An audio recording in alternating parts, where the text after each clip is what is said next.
नमस्कार सर. नमस्कार. सोशल नगरच्या या पॉडकास्टमध्ये तुमचं स्वागत आहे. आजचा पॉडकास्ट खूप इन्फॉर्मेटिव्ह होणार आहे, कारण माझ्यासमोर 2 बिझनेसच्या जनरेशन बसलेले आहेत. आणि जसं आपण TVSचं नाव घेतो, TVSचं नाव घेतल्यानंतर शिवम नाव पहिले येतं, शिवम TVS. शिवम TVS एक लँडमार्क पण म्हणला आहे सावडी भागातला. तर सर, मला जाणून घ्यायला आवडेल या सगळ्याची सुरुवात कशी झाली. ॲक्च्युली सांगायचं जर झालं तर आम्ही एक ग्रामीण भागातून येतो आलेलो आहोत. ग्रामीण भागामध्ये ओढतो. कर्जत तालुक्यामध्ये एक छोटंसं गाव आहे आमचं. तिथलं स्थानिक गाव आहे, म्हणजे रहिवासी आहोत. कॉलेज कर्जतला म्हणजे 7वीपर्यंत शिक्षण गावात झालं. नंतर मग हायस्कूलचं शिक्षण कर्जतमध्ये झालं. ओके. मग नंतर काहीतरी घरच्यांची पण इच्छा होती की पूर्वी आता कसं इंजिनिअरिंग वगैरे असतं, तसं त्यावेळेस ITIला खूप महत्त्व होतं. मग घरच्यांना असं वाटायचं की ITI आपल्याला कोणतरी करायला पाहिजे. मग जोपर्यंत निकाल लागून सगळं होईपर्यंत तर ITIचे सगळे जागा भरलेल्या होत्या. ओके. योगायोगाने काय झालं की एक प्रिंटिंग मशीन ऑपरेटरचा ट्रेड तिथं नवीन ऑगस्टमध्ये जनरेट झाला, म्हणजे हे चालू झाला. आणि मग ते म्हटले नाही, मग आपण आता 10वी झालेली, मग आपण मी 11वीला ॲडमिशन पण घेतलं होतं सायन्सला. पण मग त्यांची इच्छा पूर्ण करायची म्हणून ॲडमिशन घेऊन टाकलं ITIला. ओके. नगरच्या. त्यांची इच्छा असल्यामुळं आम्ही तिथं ॲडमिशन घेतलं. 1 वर्ष तिथं मी कोर्स केला. तिथं पण खूप वेगवेगळे अनुभव मला बघायला भेटले. आणि मी त्या कोर्सचा पण म्हणजे भले त्या ठिकाणी सुरुवातीलाच स्टार्टच झाला होता तो, पण शिकायला थोडं 6 महिने तर काहीच नाही भेटलं. पण नंतर हळूहळू ते मशिनरी आल्यानंतर थोडं शिकायला भेटलं. प्रॅक्टिकल नॉलेज आलं. हां, थोडं म्हणजे बऱ्याचशा गोष्टी मग तिथून पुढं झाल्या. पण आपल्याला म्हणजे मला स्वभाव असा आहे की टीचरनी शिकवावं लागत नाही, ते आपण स्वतःहूनच शिकायची सवय आहे. ते काय सांगणार त्याच्या अगोदर आपण त्याचं स्टडी केला पाहिजे. बरोबर. तर मग ते 1 वर्ष 1.5 वर्ष तिथे केलं. पण मला त्यावेळेस करत असताना मला असं वाटलं की बुवा आता हे ट्रेड करत बसलो, ट्रेड 1 वर्षानंतर आपल्याला एक तर बिझनेस नाही, आता पण ग्रॅज्युएशन करिअरचं काय पुढं. म्हणून लकीली दादा चौधरी विद्यालयाला नाईट स्कूल पहिलीच बॅच कॉमर्सची तिथं 11वी स्टार्ट झाली होती नाईट स्कूलला. ओके. मग मी विचार केला की माझे अजून वर्गात मित्र होते, त्यांनी पण 1-2 जणांनी ॲडमिशन घेतलं तिथं माझ्याबरोबर आणखी. मग ते आम्ही ॲडमिशन घेतल्यानंतर आमचं सकाळी 7:30ला ॲक्च्युली कॉलेज चालू व्हायचं, म्हणजे ITIचं कॉलेज. मी वॉक करत करत दिल्ली गेटपासून ITIला जायचो. ओके. हां. मग नंतर ITIचा कोर्स संपल्यानंतर रूमवर येऊन थोडंफार फ्रेश झाल्यानंतर 6:15ला कॉलेजला जायचो नाईट स्कूलला. म्हटलं आपलं कमीत कमी ग्रॅज्युएट तर हो. मग नाईट स्कूलला ते 11वी-12वीचं निघाल्यामुळं मग तिथं ॲडमिशन घेतलं. मग तिथं 2 वर्ष काढली मी नाईट स्कूलला. मधल्या काळात मला 2-3 तास टाईम मिळायचा. म्हणजे ह्या टायमिंगमध्ये काय करायचं, 3:30ला जर आपलं ITI सुटल्यानंतर 7 वाजता आपल्याला, मग तेवढ्या काळामध्ये 2 घंट्यासाठी मी प्रेसमध्ये जायचो. ओके. काम करायचे तुम्ही? हां, आम्ही तिथे फुकटमध्ये काम करायचं जाऊन. ओके. मग ते शिकायचं ना आपल्याला. ज्या ट्रेडमध्ये आपण ॲडमिशन घेतलेलं आहे एक्सपिरियन्स, त्या ट्रेडचा आपल्याला ग्राउंड लेवलवरचा एक्सपिरियन्स काय आहे मग. बरोबर. मग त्यासाठी त्या प्रेसमध्ये आमच्या मेवण्यांच्या ओळखीने मी तिथं जायचो. मग तिथं बरेच दिवस 1 वर्ष 2 वर्ष मी side by side part time केलं. म्हणजे पैसे वगैरे काही घेतले नाही, पण अनुभवासाठी केलं. त्यानंतर नाईट स्कूल पण माझं कंप्लीट झालं. नंतर मग नंतर परत कर्जतला गेलो. कर्जतला आमचा एक तिथं बिझनेस होता, ॲग्रिकल्चर मशिनरी आणि ट्रॅक्टर रिपेअरिंगचं. आमच्या बंधूंचा कोर्स झाला होता, त्यामुळे ते करत होते. त्यांना मदतीसाठी वडील म्हणले तिकडं या, तिथं कॉलेज करू. मग कर्जतच्या कॉलेजला ॲडमिशन घेतलं FYला. आणि FY आणि SY 2 वर्ष तिथं बिझनेस प्लस कॉलेज असं आमचं दररोज रुटीन चालू असायचं. ते रुटीन म्हणजे कसं होतं की दिवसा बिझनेस करायचा, म्हणजे इलेक्ट्रिक मोटर, पाईपलाईन वगैरे शेतकऱ्याला जाऊन फिटिंग करायचे वगैरे. आणि संध्याकाळी रात्री वेळ असायचा, संध्याकाळी रात्री ट्रॅक्टर रिपेअरिंग करायचं. ओके. मग ते बंधूंच्याकडून आम्ही थोडं शिकून आम्ही ते संध्याकाळी ते काम करायचो. मग असं करत करत ते आमचं माझे 2 वर्ष तिथं गेले. आणि नंतर मग मला तिथं अभ्यास करायला जमत नव्हता. मग मी काय केलं, नगरला ॲडमिशन घेतलं TYला. म्हणलं तिथं अभ्यास करता येत नाही आपल्याला, ग्रॅज्युएट व्हायचे कशा परिस्थितीत. मग इकडे ॲडमिशन घेतलं. मग न्यूयॉर्कलाच ॲडमिशन हां न्यूयॉर्कला. मग तिथे 1 वर्ष माझं झालं. ग्रॅज्युएशन झाल्यानंतर मग पोस्ट ग्रॅज्युएशन करायचं म्हटलं आता. मग M.Com तिथं पण केलं. मग M.Com करत असताना हे सगळं करत असताना माझे लहानपणापासून काय आहे की मला 2 व्हीलरमध्ये टेक्निकल गोष्टीमध्ये खूप इंटरेस्ट. ट्रॅक्टरचं नॉलेज होतं, पण 2 व्हीलरचं लहानपणापासून मला खूप आवड होती की हे कसं चालतंय मशीन. आणि आमचं फॅमिली पूर्ण टेक्निकलशी रिलेटेड आहे. म्हणजे आमचे चुलते जेव्हा गावी इंजिन रिपेअर करायचे तेव्हा पण आम्ही तिथे बसून असायचो. म्हणजे एक थोडंसं म्हणजे पहिल्यापासून टेक्निकलमध्ये आवड होती पहिल्यापासून. मग एक कर्जतमध्ये एक बुलेटचं रिपेअरिंगचं शॉप होतं, गॅरेज होतं. मग ते आमची गाडी त्याच्याकडे रिपेअरला असायची. तो काय करायचा की ते माझे म्हणजे त्याला मी मामा म्हणायचो, शेलार मामा. ते काय करायचे की आमची गाडी रिपेअर करताना त्यांना माहिती आता हे सगळे टेक्निकल आहेत. आणि मग तो काय माझ्यासमोर गाडीच रिपेअर नाही करायचा. मग तो रात्री आज करतो उद्या करतो असं, संध्याकाळी तो रात्री 11च्या पुढे घ्यायचा.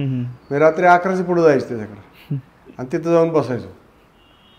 पूर्ण गाडी खोललेलं पाहायचो, बसवताना बघायचो. आणि तो 2-3 वेळा त्याने टॉन्ट पण मारला, कशाला गरीबाच्या पोटावर पाय मारला. मग मी त्याला म्हणलं अरे मला ह्याच्यात इंटरेस्ट आहे म्हणलं, मला हे रिपेअरिंगचं काही धंदाबंदी खोलायचं नाही म्हटलं, पण बघायला आवडतं. हा मला हे टेक्निकल तो समजून घ्यायला मला आवडतं, हे काय फंक्शन कसं चालतं काय आहे. मग ते बसून द्यायचं नंतर. मग पण आज तोच माणूस तिथं शोरूमला येतो ना, तो भरल्या नजरेने बघतो आणि तो म्हणतो की खरंच तुम्ही त्यावेळेस तुमची जी आवड होती ती तुमची आवड तुम्हाला भेटली पुढं. कारण त्याच्यानंतर मी म्हणजे गाडी छोटे मोठे काम तर आम्ही घरीच करायचो, म्हणजे गाडीचं स्वतःच्या आपल्या गाडीचं, आपण काही बिझनेस नाही खोलला त्याचा, पण एक आवड होती. मग त्याच्यानंतर काय झालं की M.Com माझं संपलं.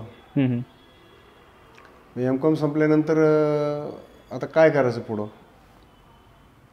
मग वडील म्हटले आता मी योगायोगाने काय झालं की आमच्या बंधूंना ट्रॅक्टरचे नॉलेज होतं आणि ते ट्रॅक्टरचा कोर्स वगैरे झाला होता त्यांचा. आणि त्यांची एक ड्रीम होतं की आपल्याला ट्रॅक्टरची अशी सब डीलरशिप किंवा डीलरशिप मिळावं. मग त्यांना डीलरशिप मिळाली. आणि माझं कॉलेज संपल्यानंतर वडिलांनी सांगितलं की आता तुम्ही 2 जण हा बिझनेस बघा. म्हणून मी आणि माझे थोरले बंधू ते आता दुर्दैवाने काल 3 तारखेला 2 महिने झाले एक्सपायर झाले. तर ते खरे बिझनेसचे फाउंडर आमचे. आणि मग त्यांच्यासोबत मी 6 वर्ष ट्रॅक्टर लाईनमध्ये काम केलं. मग फोर्ड आणि एस्को ट्रॅक्टर डीलरशिप होते, त्यांच्यासोबत मी काम केलं वडिलांच्या सांगण्यावरून, त्यांना मदत म्हणून. मग त्यात सेल्समन आला, त्यानंतर स्पेअर पार्टचं काम असेल, ट्रॅक्टर रिपेअरिंगचं तर नंतर मी ते कोर्स केला. बेंगलोरला जाऊन कंपनीचं हे ट्रेनिंग होतं, 1 महिन्याचं ट्रेनिंग होतं. त्या 1 महिन्याची ट्रेनिंग होते. माझ्यासारखा कॉमर्स ग्रॅज्युएटचा माणूस इंडियातलं पहिलं अवॉर्ड मिळवून. अरे बापरे. पण ट्रॅक्टर रिपेअरिंगमध्ये ज्या ठिकाणी असे लोक होते की त्यांचं आयुष्य त्या ट्रॅक्टर रिपेअरिंगमध्ये गेलं. आणि काही इंजिनियर पण होते, काही जे यंग जनरेशन होतं ते क्वालिफाईड होते ते. पण असं ह्याच्यामध्ये ते प्रॅक्टिकल. मग आम्ही तिथं काय करायचो, गर्दी खूप होती, ती बॅच मोठी झाली, त्यांनी परत एक इन्स्ट्रक्टर बोलवला. नंतर मग असंच म्हणलं काय करायचं एवढं गर्दीमध्ये, आपल्याला काय शिकायला भेटणार आहे. कारण मला क्युरियोसिटी काय असायची की माझ्या कस्टमरला मला सर्व्हिस द्यायची. सो मला सगळं माहिती पाहिजे. आणि जर तो प्रॉब्लेम समजला नाही की मला जर प्रॉब्लेम काढता नाही आला तर मी माझ्या कस्टमर समाधानी कसं काय करू. बरोबर. हाही एक डोक्यात असं back of the mind continuously असं विचार असायचा. मग ट्रेनिंगला गेलं म्हणलं 1 दिवस गेला, 2 दिवस गेले, 3 दिवस गेले, महिना जायचं म्हटलं. आणि आपल्याला शिकायला काय भेटणार म्हणून. ते कॉम्पोनंट्स खूप हे असतात ना, कॉम्प्युटर हायड्रोलिक आहे, इंजिन आहे, गिअरबॉक्स आहे. आणि मग असं करत करत मग एक दिवस असं विचार केला, एक नागपूरचा मुलगा होता आणि माझा म्हणजे रूम पार्टनर होता. मी त्याला म्हणलं अरे एक असं प्रॉब्लेम आहे म्हटलं, आता आपल्याला तर गर्दी तर खूप झाली म्हटलं, आपल्याला ते प्रॅक्टिकल बघायलाच जमत नाही म्हटलं. तर म्हणलं एक काम करू म्हटलं, आपण सगळे झोपले ना, रात्रीचा हॉल प्रॅक्टिकल हॉल उघडा असतो. मग मी डोकं लावलं आणि तिथं विचारलं ते सिक्युरिटीला, काही नाही म्हणले रातभर खोला राहत आहे म्हणले. मग त्याला घेतलं, त्याला म्हणलं बघ मी जाणार आहे, तुला यायचं तर ये, मला जे कळते मी तुला समजून सांगेल आणि जे आपल्याला कळत नाही ते आपण खोलून परत बसवायचं आपण त्यांना जोपर्यंत ते कळत नाही तोपर्यंत आपण तिथं काम करायचं. आम्ही 10ला जायचो जेवण केल्यानंतर, सगळे झोपायला गेले रात्री हॉस्टेलला की आम्ही हॉलमध्ये जायचो. हॉलमध्ये गेल्यानंतर जो प्रॉब्लेम आम्हाला अवघड आहे, जो टीचरनी शिकून सुद्धा आम्हाला समजलेलं नाही, ज्याचं प्रॅक्टिकल आम्हाला करायलाच नाही जमलं, तर त्याच्यावरती फोकस केला. आणि 10 वाजता गेल्यानंतर रात्री 3-3:30 पर्यंत तिथं थांबायचं आम्ही. ते खोलायचं, बघायचं, बसवायचं, ते चार्ट वगैरे सगळं मेजरमेंट सगळं पाहायचं, बसवायचं, परत ते फंक्शन्स बघायचे त्याचे. आणि ते झाल्यानंतर परत जाऊन झोपायचं आणि सकाळी परत सगळ्याचं समोर 7:30 वाजता हजर. अशा पद्धतीने जवळजवळ मी ते पूर्णपणे आत्मसात केलं नॉलेज. आणि मग ते एक्झाम झाली तर मला काही डोक्यात बी नव्हतं. म्हटलं आपण आता तर डीलरशिपमध्ये आलोय, 2 वर्ष झालते आणि ते ट्रॅक्टरची डीलरशिप घेऊन 1 वर्ष पण नव्हतं झाली एस्कॉर्टची. त्याच्यातलं दुसरं मॉडेल होतं. पण मग त्याच्यामध्ये मला ऑल इंडियातलं एवढ्या मोठ्या बॅचमध्ये फर्स्ट अवॉर्ड मिळाला. आणि तिथून पुढं म्हणजे अजून थोडासा उत्साह वाढला. ते सक्सेसफुली झालं. मग कस्टमर सॅटिस्फॅक्शन नावाचे प्रकार तो मला तिथं बघायला भेटला. कसा की ज्यावेळेस इथं पाठीमागच वर्कशॉप होते ह्या आपल्या भूतकरवाडीमध्ये. ओके. ज्यावेळेस आम्ही ट्रॅक्टर रिपेअर करायचो, म्हणजे केल्यानंतर मग ते मेकॅनिक, पहिले मेकॅनिक होते सगळं मीच करायचो. नंतर मेकॅनिक वाढले, एकाचे 2, 2, 4, 5, 6, मग ट्रॅक्टरचे मेकॅनिक वाढले.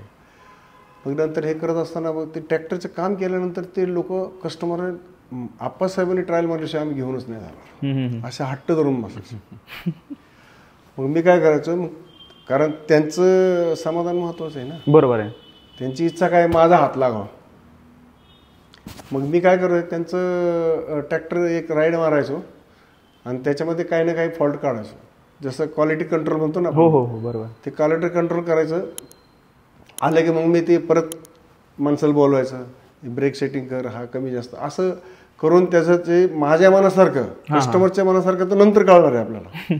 पण जे वर्क मी करतोय किंवा जे पोरांनी आपल्या केलेले ते आपल्या मनासारखं झाले का नाही, पहिलं आपण टेस्ट केलं पाहिजे. मग असं टेस्ट केल्यानंतर मग मी ते करेक्शन करून कस्टमरला डिलिव्हरी देऊन टाकायचो. ते कस्टमर खुश व्हायचे एकदम. म्हणजे नंतर बऱ्याच वर्षानंतर काय झालं की मी इथून कर्जतला शिफ्ट झालो. म्हणजे साधारण 91ची गोष्ट आहे ती. ओके. मी इथून शिफ्ट झालो कर्जतच्या ब्रँचला. तिथे गेलो, तिथं पण कस्टमरचा भयानक रिस्पॉन्स आला. मला वाटत नव्हते की आपली व्हॅल्यू एवढी मार्केटमध्ये एवढी आहे. ओके. असं म्हणजे मला कधी स्वप्नातही नाही वाटलं की माझ्याकडे बघून कस्टमर एवढे उस्मानाबादहून ट्रॅक्टर तिकडे घेऊन यायचे. अरे बापरे. बीड, उस्मानाबाद. मग तेव्हा नाही, आम्हाला कुठंच नाही करायचं, आम्हाला करायचं तर फक्त आप्पासाहेबांच्या हाताने काम करायचं. ते यायचे माझ्याकडं, यायचे. तिथं पण इतकं रिस्पॉन्स ना, रात्रंदिवस कामच कमी नाही. मग काय झालं, एक कॉन्फिडन्स बिल्डअप झाला की आपण कुठलाही बिझनेस सक्सेसफुली करू शकतो. मग त्यावेळेस काय झालं की माझे जो डोक्यात आपण म्हणतो ना की जे डोक्यात आपलं ड्रीम होतं फीट बसत, मेकॅनिक, 2 व्हीलरचं, ट्रॅक्टरचं, तर मी ॲक्च्युली ते मला ॲडिशनल हे मिळालं. पण माझं जे स्वप्न होतं की माझ्या डोक्यात जे होतं की आपल्याला अशी काहीतरी डीलरशिप मिळावं. मी दुसऱ्या डीलरशिपमध्ये एखाद्या ठिकाणी ते इथं जवळ एक लाल टेकेला एक डीलरशिप होती, त्या ठिकाणी त्यांचं बाकीचे ट्रॅक्टरचं वगैरे ते हे होतं, स्पेअर पार्ट आणि मायकोचे त्यांचे डीलरशिप होते. मग आम्ही ट्रॅक्टरचे स्पेअर पार्ट घेऊन जायचो. अजून मी ट्रॅक्टरचं जेव्हा काम करायचो प्रत्यक्ष, तेव्हा प्रत्येक ठिकाणी टीव्हीएसचं नटबोल्ट दिसायचं मला. काय टीव्हीएसचं नटबोल्ट. आणि त्या शोरूम मध्ये गेलं ती टीव्हीची गाडी दिसायची. तर मी म्हणायचो ही टीव्हीएस कंपनी गाडी बी बनवती, मोपेड बी बनवती, नटबोल्ट बी बनवती, बॅटरी बनवती. लुकास ते लुकासचं ते हे त्यांचं टीव्हीएस लुकास नावाचे ब्रँड होतात, हेडलाईट वगैरे वगैरे बरंच काही होतं त्यांचं. हे सगळं बघितल्यानंतर मला त्या टीव्हीएस ह्या शब्दावर, ह्या ब्रँडवर थोडा माझा ट्रस्ट वाढला. आणि ती गाडी तर माझं, तर मोटरसायकल 2 व्हीलर तर माझं एक ड्रीमच होतं. म्हणजे मला काहीतरी 2 व्हीलरमध्ये करायचं. मला ट्रॅक्टरमध्ये एवढं थोडं नॉलेज होतं, तरी पण मी ट्रॅक्टरच्या बिझनेसमध्ये विचार नाही केला. मला 2 व्हीलरचं वेड होतं, मला तेच पाहिजे होतं असं माझं एक होतं. मग मी तिथं कर्जतला ट्रॅक्टरचं काम करत असताना मला असं वाटलं की बाबा आपण 2 व्हीलरची सब डीलरशिप घेऊया. ओके. हां. मग मी त्या इथल्या एका डीलरला कॉन्टॅक्ट केला कर्जतसाठी. कर्जतसाठी, हा. ओके. मग ते जे माझ्याकडे यायचे ना ते सर्व्हिसिंगला त्यांचे पार्ट्स विक्रीसाठी यायचे ना ते मायकोवाले, त्या मॅनेजरला म्हणलं अरे मला इथं सब डीलरशिप पाहिजे टू व्हीलरची, मला त्यात इंटरेस्ट आहे. म्हटलं काय अडचण नाही म्हणले, कारण तिथं कोणाचंच नव्हतं, काय हरकत नाही. मग त्यांनी एकदा फॉर्म भरला, दुसऱ्या दिवस कंपनी साहेब आले आणि तिसऱ्या व्हिजिटला ते कंपनी साहेब आल्यानंतर त्यांनी सगळे माझं डिस्कशन केलं तिथं. म्हणलं तुम्ही इधर क्या कर रहे हैं? म्हणलं कुछ नहीं, धंधा कर रहा हूँ. धंधा कर रहा हूँ और क्या कर रहा है? नहीं ऐसा मेरा मतलब ऐसे कि तुम इधर नहीं नगर में करते क्या डीलरशिप? जिल्ह्याच्या ठिकाणी. मेन डीलरशिप म्हणजे जे आता आहे ना ही, याची ऑफर त्यांनी मला नगरसाठी दिली. ओके. ऐसा कैसे साहब, मैं सब डीलरशिप मांगा आपको, आप मेरे को डीलरशिप पे कैसे ऑफर कर सकते हैं? और जो आपके पुराना डीलर उसका क्या है, आपको उसका क्या करने का है? मग ते मांढरे साहेब म्हणून होते, त्यांनी मला सांगितले तुम्ही एक काम करा, तुम्ही इंटरेस्टेड आहेत ना, तुम्हाला मला माहिती तुम्ही. आणि त्यांनी बरेचशा लोकांनी ऑटोमोबाईलच्या लोकांनी सांगितलं की हे ओले ब्रदर्स आहे, ह्यांना तुम्ही काही पण विकायला द्या. थोडा विश्वास बसला होता लोकांना तुमच्यावर. हा, ते मार्केटमध्ये माहिती होतं. ऑटोमोबाईल मध्ये थोडंसं आमचं नाव तयार झालं होतं ना. हा, जरी ग्रामीण भागात आलं तरी इथं मार्केटमध्ये नाव तयार झालं होतं. आणि मग त्या लोकांनी त्यांना सांगितलं की तुम्ही द्यायची तर ह्यांना द्या म्हणे तुम्ही डीलरशिप. म्हणजे कुणीतरी त्यांना रिकमेंड केलं आणि मला त्यांनी डायरेक्ट ऑफर देऊन टाकली. तुम्ही इधर क्या करते बोले, आपण नगर में करते. म्हणलं बिलकुल करेंगे सर, कारण माझं ड्रीमच होतं ते. त्यांनी म्हटलं मी मनात इतकं खुश झालो की म्हटलं, पण मी परत नाराज झालो. म्हटलं साहब आपने तो बोला है लेकिन मेरे पास पैसा नहीं है, कॅपिटल नव्हता. बोले आप बैंक से दे सकते क्या? हाँ वो तो दे सकता है क्योंकि हमारा अच्छा रिलेशन है. बोले फिर क्या है? परत म्हटलं नाही सर बराबर है लेकिन हमारे पास जगह नहीं सर. जगह किरायची ले लो बोले. म्हणजे माझे दोन्ही प्रॉब्लेम संपले. म्हणलं सर आज मी तयार हूँ. मग लगेच 21 तारखेला आमची चर्चा झाली आणि त्यांनी मला नगरची डीलरशिपची ऑफर दिली. ओके. हा, म्हणजे मी मागितली होती सब डीलरशिप कर्जत तालुक्यासाठी. एका तालुक्याचं मागितलं होतं, त्यांनी मला पूर्ण डिस्ट्रिक्टचं नगर जिल्ह्यासाठी पूर्ण डीलरशिप. आणि मग आमचं डिस्कशन झालं, सगळं झालं. मग 2-3 मीटिंग झाल्या, मग आमचं फायनल झालं. मग जागा आम्ही नाही वगैरे तर जागा आम्हाला भेटायला चांगली. मग आम्ही मार्केट यार्डमध्ये आमचं शॉप होतं तिथे स्टार्ट केलं 1992 साली. मार्केट यार्डमध्ये आपण सुरू केलं. मार्केट यार्ड स्टार्ट झाली तिथं. ओके. ते पहिल्याच महिन्यात मला इतका चांगला रिस्पॉन्स मिळाला, कारण बरेच लोक आपल्याला डीलरशिप येणारे म्हणून थांबले होते गाडी घ्यायला. ओके. तर पहिल्या दिवशी जवळजवळ मी 25 गाड्या विकल्या होत्या. अरे बापरे. म्हणजे त्या काळामध्ये लोकांच्या महिन्यात 25 होत नव्हत्या, मी एका दिवसात 25 गाड्या विकल्या होत्या. अरे बापरे. आणि म्हणजे असं ते खूप मोठी म्हणजे स्टोरी आहे. तिथून पुढं मग जी एक पहिली मीटिंग झाली कंपनीची, आमची कॉन्फरन्स झाली बेंगलोरला 1994 साली. 92ला घेतली, 93ला मीटिंग झाली. त्या मीटिंगमध्ये मला रायझिंग स्टार म्हणून मी वर्षामध्ये म्हणजे त्या वर्षामध्ये 6 महिन्याच्या काळामध्ये मी ऑल इंडियात सगळ्यात जास्त गाड्या विकल्या होत्या. अरे बापरे. मग मला रायझिंग स्टार नावाचं एक चांदीचा अवॉर्ड भेटला. आणि मी दुसऱ्यासाठी टाळ्या वाजत होतो कंटिन्युअसली शेवटपर्यंत. तो किस्सा तर खूप सांगण्यासारखा आहे. म्हणजे इतका म्हणजे एवढं मोठं ऑडिटोरियम होतं ते. त्या ऑडिटोरियम मध्ये म्हणजे साहेब सगळ्यांसाठी अवॉर्ड भेटत होते, तर ते टाळ्या वाजत होते. टाळ्या वाजत आपलं स्वप्न बघायचे 2000 गाड्या एवढ्या गाड्या आपलं कधी व्हायचे, आपल्या कधी गाड्या होतील एवढ्या. आणि टाळ्या वाजत होते आणि अचानकच एक रायझिंग स्टार अवॉर्ड आप्पासाहेब होले असं नाव त्यांनी पुकारलं स्टेजवरनं. आणि त्यांच्या बरोबरच साईडला एक जण डीलर त्यांचे मित्र बसलेले होते. ते म्हणतात अरे तुमचं नाव पुकारतायत. ते नाही माझं नाही म्हणे ते. आणि हे टाळ्याच वाजवत आहेत. परत एकदा त्यांनी नाव पुकारलं. असं 2 ते 3 वेळा झालं. मग खाली शिवमशेज कॉर्पोरेशन बघितलं आणि मग माझी खात्री पटली. आपलं अहमदनगर आपलं मग गेलो आवड. म्हणजे कसं ते लाईफमध्ये जी सुरुवात होती ना, त्या सुरुवातीला जसं आपण होतो बूस्टर डोस कसा असतो तसा तो डोस असा बसला ना की म्हणजे ते कंपनी ब्रँड आणि कंपनीचं कल्चर, कंपनीचं जे आपण म्हणतो ना की वे ऑफ थिंकिंग, ट्रान्सपरन्सी आणि हे सगळ्या गोष्टींचं मला एकदम असं हिट झालं. म्हणजे मी खुश झालो. आणि त्याच्यानंतर मग मागं बघितलंच नाही. मग त्याच्यानंतर मग ते 3 वर्ष तिकडं काढले. मग नंतर यांना विकरला तिथे नवीन शोरूम आपण भाड्याने घेतलं तिथं देखील महाराष्ट्राचं नंबर 1 शोरूमचं अवॉर्ड त्यांना मिळालं. तिथं पण भाडे जागेमध्ये पण असं शोरूम बनवलं फर्स्ट क्लास. महाराष्ट्रात 1 नंबरचा अवॉर्ड भेटला. त्याच्यानंतर एक कसं होतं की त्या काळामध्ये आपण म्हणजे इतकं सेल नव्हतं करू शकत, पण शिवम TVS ही जी गोष्ट आहे की लोकांना म्हणजे मला काय मिळणार आहे, पैसे किती मिळणार आहे, हा माझ्या डोक्यात उद्देश कधीच नव्हता, नसायचा. का? कारण आपला स्ट्रगलिंग काळ आहे आणि त्यावेळेस मग ते कस्टमर सेवा म्हणजे आपल्याला जशी एक प्रकारची ती हीच झाली, म्हणजे ज्याला एखादा माणूस ॲडिक्ट होतो ना, तसं ते कस्टमर सॅटिस्फॅक्शनसाठी ॲडिक्ट झालेलं असायचं मी. मग कोणाला कधी वेळ अडचण येऊ द्या, आम्ही हजर. मग त्यावेळेस त्या एक कंपनीने काय केलं की एक मोपेडचा प्रोजेक्ट घेतला. ओके. नगरमध्ये मोपेड विकतच नाही असा एक भ्रम होता. ओके. म्हणजे ते पूर्वीचं हे होतं. मोपेड म्हणजे XL100 म्हणून एक गाडी ग्रामीण भागामध्ये खूप चालते आणि शेतकरी वर्ग खूप जास्त त्या गाडीला लोण आहे ना, कॉम्पिटिशन होती ती आणि ती महाराष्ट्रात कुणीच विकत नव्हतं. आणि त्याच्यासाठी 5 डीलरचं सिलेक्शन केलं होतं, त्यामध्ये माझा पण नंबर होता. आणि मग मी ते मनावर घेतलं आणि ते चालू केलं विकायला. तर मी असं चौकामध्ये MIDC मध्ये फॅक्टरीच्या समोर इकडं तिकडं असं माझं ते ठरलेलं असायचं. एक सेल्समन घ्यायचो ना मी, तिथं छत्री लावून आपलं गाडी हे करायचं. तर ते बाकीच्या लोकांकडं फेल झाला सगळा प्रोजेक्ट. अच्छा. आणि माझ्याकडं महिन्याला 40 गाड्यावर गेला तो प्रोजेक्ट. मग कंपनीला लक्षात आलं की मग त्याची पण आवड मला भेटली भरपूर. नंतर मग त्याच्यावरती एक मार्केट ऑपरेशन स्टॉर्म म्हणून नावाची एक फिल्म तयार झाली. जसं तुम्ही हे केलंय ना, तशी 8 दिवस फिल्म चालू होती माझ्या शोरूमची, माझ्या कामाची, सगळ्या गोष्टींची. त्या मोपेडची ऑल ओव्हर इंडिया प्रेझेंट झाली.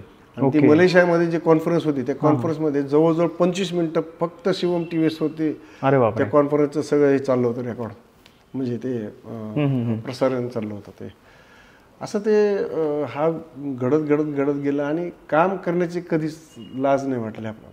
स्वप्नीलने सांगितलं की तुम्ही ते छत्री घेऊन थांबायचे MIDCच्या चौकामध्ये गाडी घेऊन. MIDC चौक कशाला, ते MIDC तर जेव्हा कारखाना सुट्टी व्हायची ना, तर 3:30ला माझी छत्री बाहेर असायची. अच्छा. त्याच्यानंतर कधी तिकडं, कधी ह्या इथं आता ते नेक्सस शोरूम आहे ना, म्हणजे पूर्वी तिथं ते रोडचं हे असायचं, तिथं पण असायचो. अच्छा. बऱ्याच ठिकाणी बाजारात आंब्रेला घेऊन बाजारात जायचं. प्रेमदान चौक. हा. कधी गावचा बाजार असेल आसपासच्या तिकडं, म्हणजे हे सगळं ऍक्टिव्हिटी केलेल्या आहे. आणि त्याच्यात पण मी कसं, माझा एक स्वभाव आहे की जी गोष्ट मी करणार आहे त्याच्याविषयी मला नॉलेज पाहिजे. ताकि मी कस्टमरला समाधानी करू शकतो. मी प्रॉब्लेम सॉल्व्ह करतो. माझ्याकडे माणूस असेल, तो माणूस मला फसवतोय का, माझ्या कस्टमरला फसवतोय का, हे एक ही असायची. मग मी काय केलं, कंपनीचं ट्रेनिंग निघालं होतं म्हणजे 94 साली. त्या ट्रेनिंगसाठी मी 1 महिन्यासाठी TVSच्या ट्रेनिंगला गेलो. पण ते ट्रेनिंग होतं मेकॅनिकचं. मी आहे ओनर.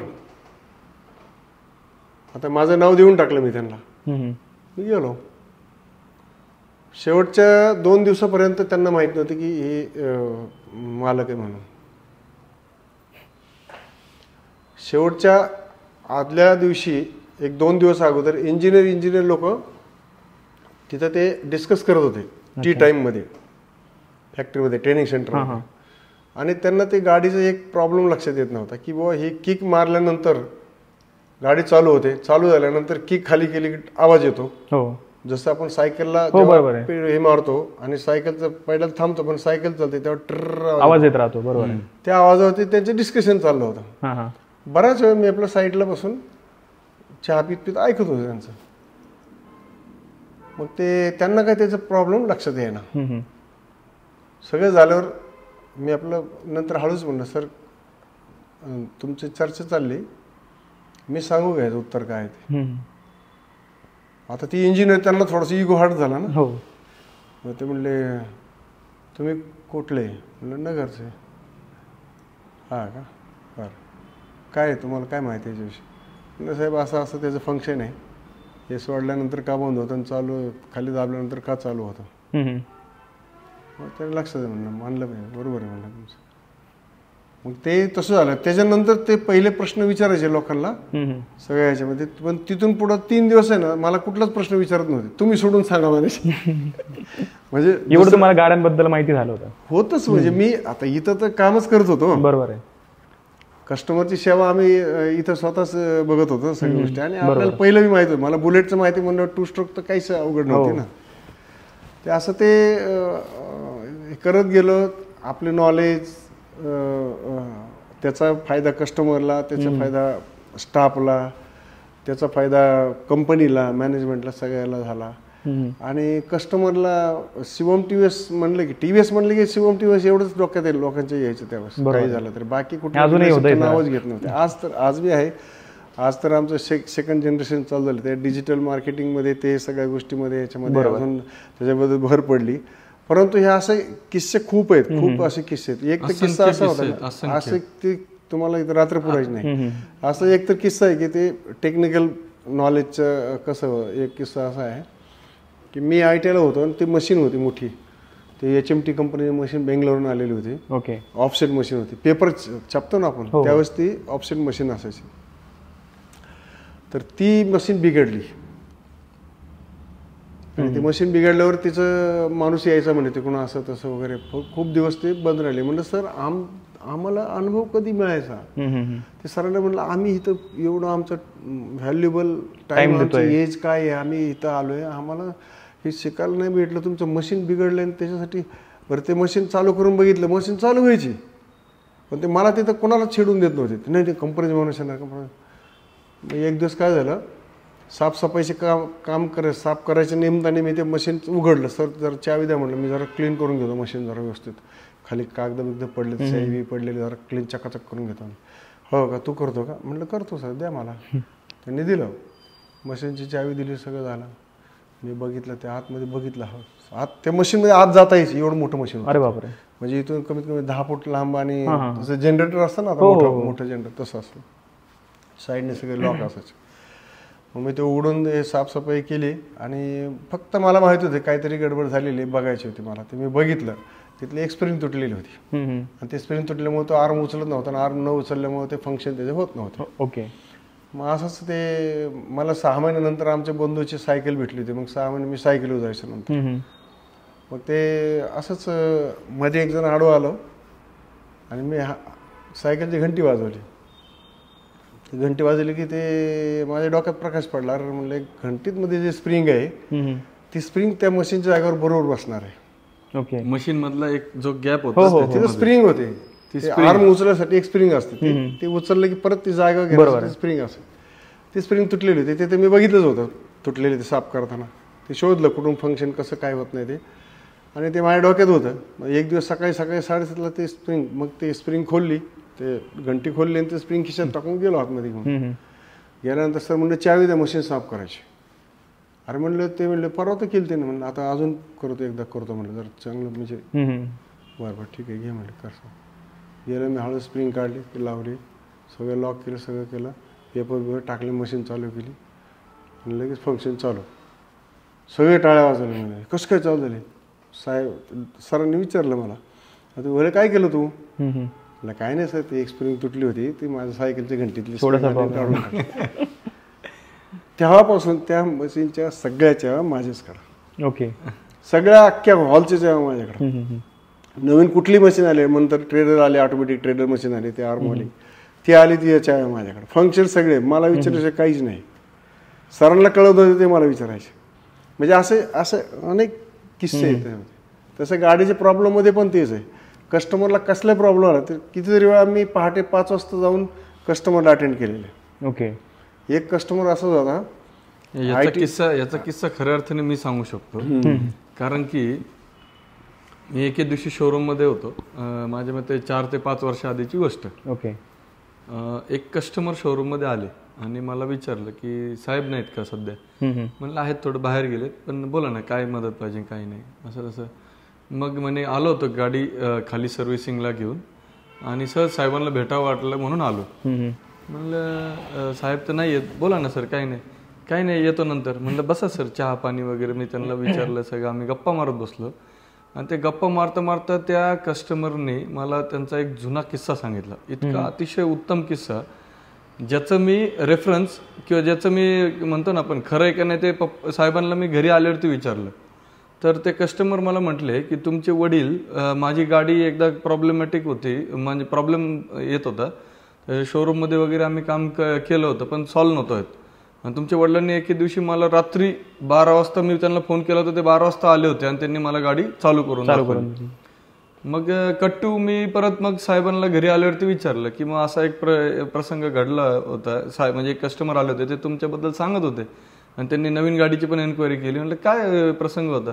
मग मी त्यांना नाव वगैरे उल्लेख सांगितलं. अरे हा म्हणे ते कस्टमर, हो आठवतं म्हणे. मग ते कस्टमरचा प्रॉब्लेम कसा असायचा की ते कस्टमर ज्यावेळेस गाडी घेऊन यायचे शोरूम मध्ये, त्या गाडी म्हणजे शोरूम मध्ये ज्यावेळेस ते यायचे त्यावेळेस ती गाडी आपण नीट करून द्यायचो, ते जे प्रॉब्लेम सांगायचे ते सॉल्व्ह करून द्यायचो आपण. त्यानंतर मग ते कस्टमर एकदा दोनदा आले, तीनदा आले, एके दिवशी काय म्हणले की म्हणजे प्रॉब्लेम सॉल्व्ह केला की इथं गाडी चालू व्हायची, पण त्यांची गाडी चालू होत नव्हती. त्यांच्या मनात तो प्रश्न असायचा कंटिन्यू, माझी गाडीच चालू होत नाही. मग साहेबांनी एके दिवशी विचारलं त्यांना की काय प्रॉब्लेम, इथं तर चालू होती. नाही म्हणे माझी गाडी रात्री चालू होत नाही. मग साहेब असंच म्हणून गेले, ठीक आहे साहेब, आता ग्राहक सेवा हेच आमचं म्हणजे पहिल्यापासूनच ग्राहक देव भव, आणि जे ग्राहक म्हणतील ते. मग साहेब म्हणले रात्री 12 वाजता कॉल कर, मी 12 वाजता येईल. मग ते कस्टमर रात्री त्यांनी खऱ्या अर्थानं 12:30 वाजता फोन केला. मूवी सुटला होता त्यांचा पिक्चर, कुठला तरी गावामध्ये आशा थिएटरमध्ये, आयटीचं त्याचं काम होतं. तर ते जे तिथं रात्रीचं त्यांनी 12-1 वाजता त्यांना काहीतरी फोन केला. फोन केल्यानंतर कॅफे वगैरे नाही का, कॅफे ते रात्री बंद व्हायचे ना. हा बरोबर, नेट कॅफे होतं बरोबर, तर रात्री बंद व्हायचं. मग त्यांनी रात्री 12 वाजता फोन केला. मग साहेब रात्री 12 वाजता त्यांच्या कॅफेच्या इथं गेले आणि ते म्हटले की दाखवा चालू करून. सगळे बरेच लोक होते तिथं. त्यांनी साहेबांनी लिटरली, तुम्हाला खोटं बोलत नाही, रात्री तर गेलेच ते, हाताची घडी म्हणजे हात आहे ना असे मागे बांधले, आपण असं मागे बांधतो तसे मागे बांधले, गाडीची चावी चालू केली, सरळ केली आणि जोरात किक मारली, एका किक मध्ये गाडी चालू करून दाखवली. प्रॉब्लेम काय होता फक्त की कस्टमर जे होते ना हाफ किक मध्ये गाडी चालू करायचा प्रयत्न करायचे, किक पूर्ण नव्हते मारत. पूर्वीच्या गाड्यांना किक जास्त जोरात मारायची लागायची आणि ते म्हणायचे माझी गाडी स्टार्टच होत नाही, असा तो प्रसंग. पण त्या 12 वाजताची सर्व्हिस नंतर, त्याच्यानंतर ते कस्टमरने कधीही फोन केला नाही, कधी काही नाही. त्यांनी चेक केलं की खरंच म्हणजे असं होऊ शकतं का भाऊ साहेब, म्हणजे 12 वाजता विचार, आणि खरंच झालं. आणि तो किस्सा मला त्या कस्टमरने नंतर सांगितलं. म्हणजे अशा पद्धतीने ग्राहकांना नगरमध्ये आपण सेवा देण्याचा प्रयत्न केलेला आहे. त्यानंतर तुम्ही अजून एक उल्लेख केला होता माझ्या मते, छत्रीचा एक सांगितलं, आउटडोर मार्केटिंगचा. हा देखील एका ग्राहकाच्या तोंडातनच मी ऐकलेला किस्सा आहे की एक इंडस्ट्रियलिस्ट होते, खूप मोठे इंडस्ट्रियलिस्ट होते ते, आणि असंच एके दिवशी शोरूमला आले. ते इंडस्ट्रियलिस्ट लोकांची खासियत अशी की ते लोक ब्रिकफेस घेऊन यायचे आणि चेक लिहून गाडी घेऊन जायचे, आणि ते चेक वरती गाडी घेणारे पहिले म्हणजे व्यापारी वर्ग, असे मोठे मोठे लोकांनाच आम्ही चेक वरती गाडी देत असत, नाहीतर मग ते चेक वरती गाडी देता येत नाही. मग ते आले, केबिन मध्ये बसले, बिचारे ते खूप चांगले आणि खूप मोठे प्रतिष्ठित व्यक्ती होते. मला माहित नाही, मी ॲज अ माझी सिस्टीम प्रमाणे मी बोललो त्यांच्यावर की असं असं आहे सर, चेकमध्ये आम्ही काही व्यवहार करत नाही, परंतु तुम्हाला गाडी हवी आहे तर आपण तुम्हाला दुसऱ्या वेजने करू देऊ शकतो. मग मी ते म्हणले ठीक आहे, काय हरकत नाही, फक्त एकदा वडिलांना फोन करा तुमच्या, ते परिचित आहेत आमच्या. मग मी साहेबांना फोन केला की असं असं व्यक्ती आलेले आहेत आणि ते चेकनी गाडी घेण्याचं बोलतात. अरे अरे म्हणे पहिले गाडी त्यांना दे म्हणे काय चेक पैसे नाही दिले तरी दे म्हणे, असे त्यांचे शब्द होते. कारण की त्या काळामध्ये त्या इंडस्ट्रीमधल्या लोकांना त्यांनी रेफर करून बहुतांश म्हणजे शेकडो गाड्या त्यांनी दिल्या असतील आपल्याकडून गाड्या घेऊन, म्हणजे त्यांच्या एम्प्लॉईजला वगैरे. मग नंतर मी म्हणलं सॉरी साहेब, चुकलं माझं, मला माहित नव्हतं, तुमचा परिचय तुम्ही सांगितलं नाही. नाही म्हणे काय अडचण नाही, तू खूप चांगला जॉब केला म्हणे, तू तुझ्या पद्धतीने बरोबर आहेस आणि तुझे वडील तुझ्या पद्धतीने बरोबर आहे. कारण की तुझ्या वडिलांना मी कष्ट करताना माझ्या डोळ्यांनी पाहिले, माझ्या फॅक्टरीच्या बाहेर तुझे वडील म्हणजे दिवसभर संध्याकाळी जर बघितलं तर ते छत्री लावून उभा राहायचे आणि गाडी विकलेली त्यांनी, एकेका घरामध्ये जाऊन एका व्यक्तीला जाऊन त्यांनी गाड्या विकलेल्या आहेत. तो असा प्रसंग त्यांच्या ऐकल्यानंतर म्हणजे एक वेगळाच आनंद झाला होता. म्हणजे असे अनेक किस्से आहेत, अनेक म्हणजे शिकण्यासारखे आहेत, खूप साऱ्या गोष्टी आहेत आणि ग्राहकांच्या सांगण्यातून खूप सारे किस्से येतात आजकाल. असं आहे. एमआयडीसी तर कसं आहे, तर माझं ते छत्रीन ते आमचं ठरलेलं असायचं ना लोकांना. छत्री म्हणले की बरोबर इथं टीव्हीची गाडी असणार. एकदा तर मी सहसकारी मार्फत ट्रॅफिक पोलीस डिपार्टमेंटला 100 गाड्याचं एकाच दिवशी डिलिव्हरी दिली होती. ओके. त्या काळामध्ये बँकेबरोबर टाईप करून असं हे कंटिन्यू चालूच असतं. काही ना काही आणि कस्टमर तर डिपार्टमेंटचे पोलीस लोकांचे असं होतं की जर समजा एखाद्या कस्टमरची गाडी समजा बिगर नंबरची किंवा काय टेबल सीट पकडली कुठं काय झालं तर ते टीव्हीची गाडी असली की ते बाजूला घ्यायचे आणि ते पोलीस विचारायचे काय नाव तुझं, टेबल सीट काय चालला किंवा काय एखादा नियम तोडला असेल तेव्हा काय, तर ते बोलून घ्यायचे आणि ते कस्टमर सांगायचे सर चुकलं माझं, ते काय असेल त्यांचं त्याची टॉकिंग असायचं. मग ती शेवटचा प्रश्न त्यांना गाडी कुठून घेतली बरं का, त्यांच्या अशा स्टाईलमध्ये, सर गाडी शिवममधून घेतली.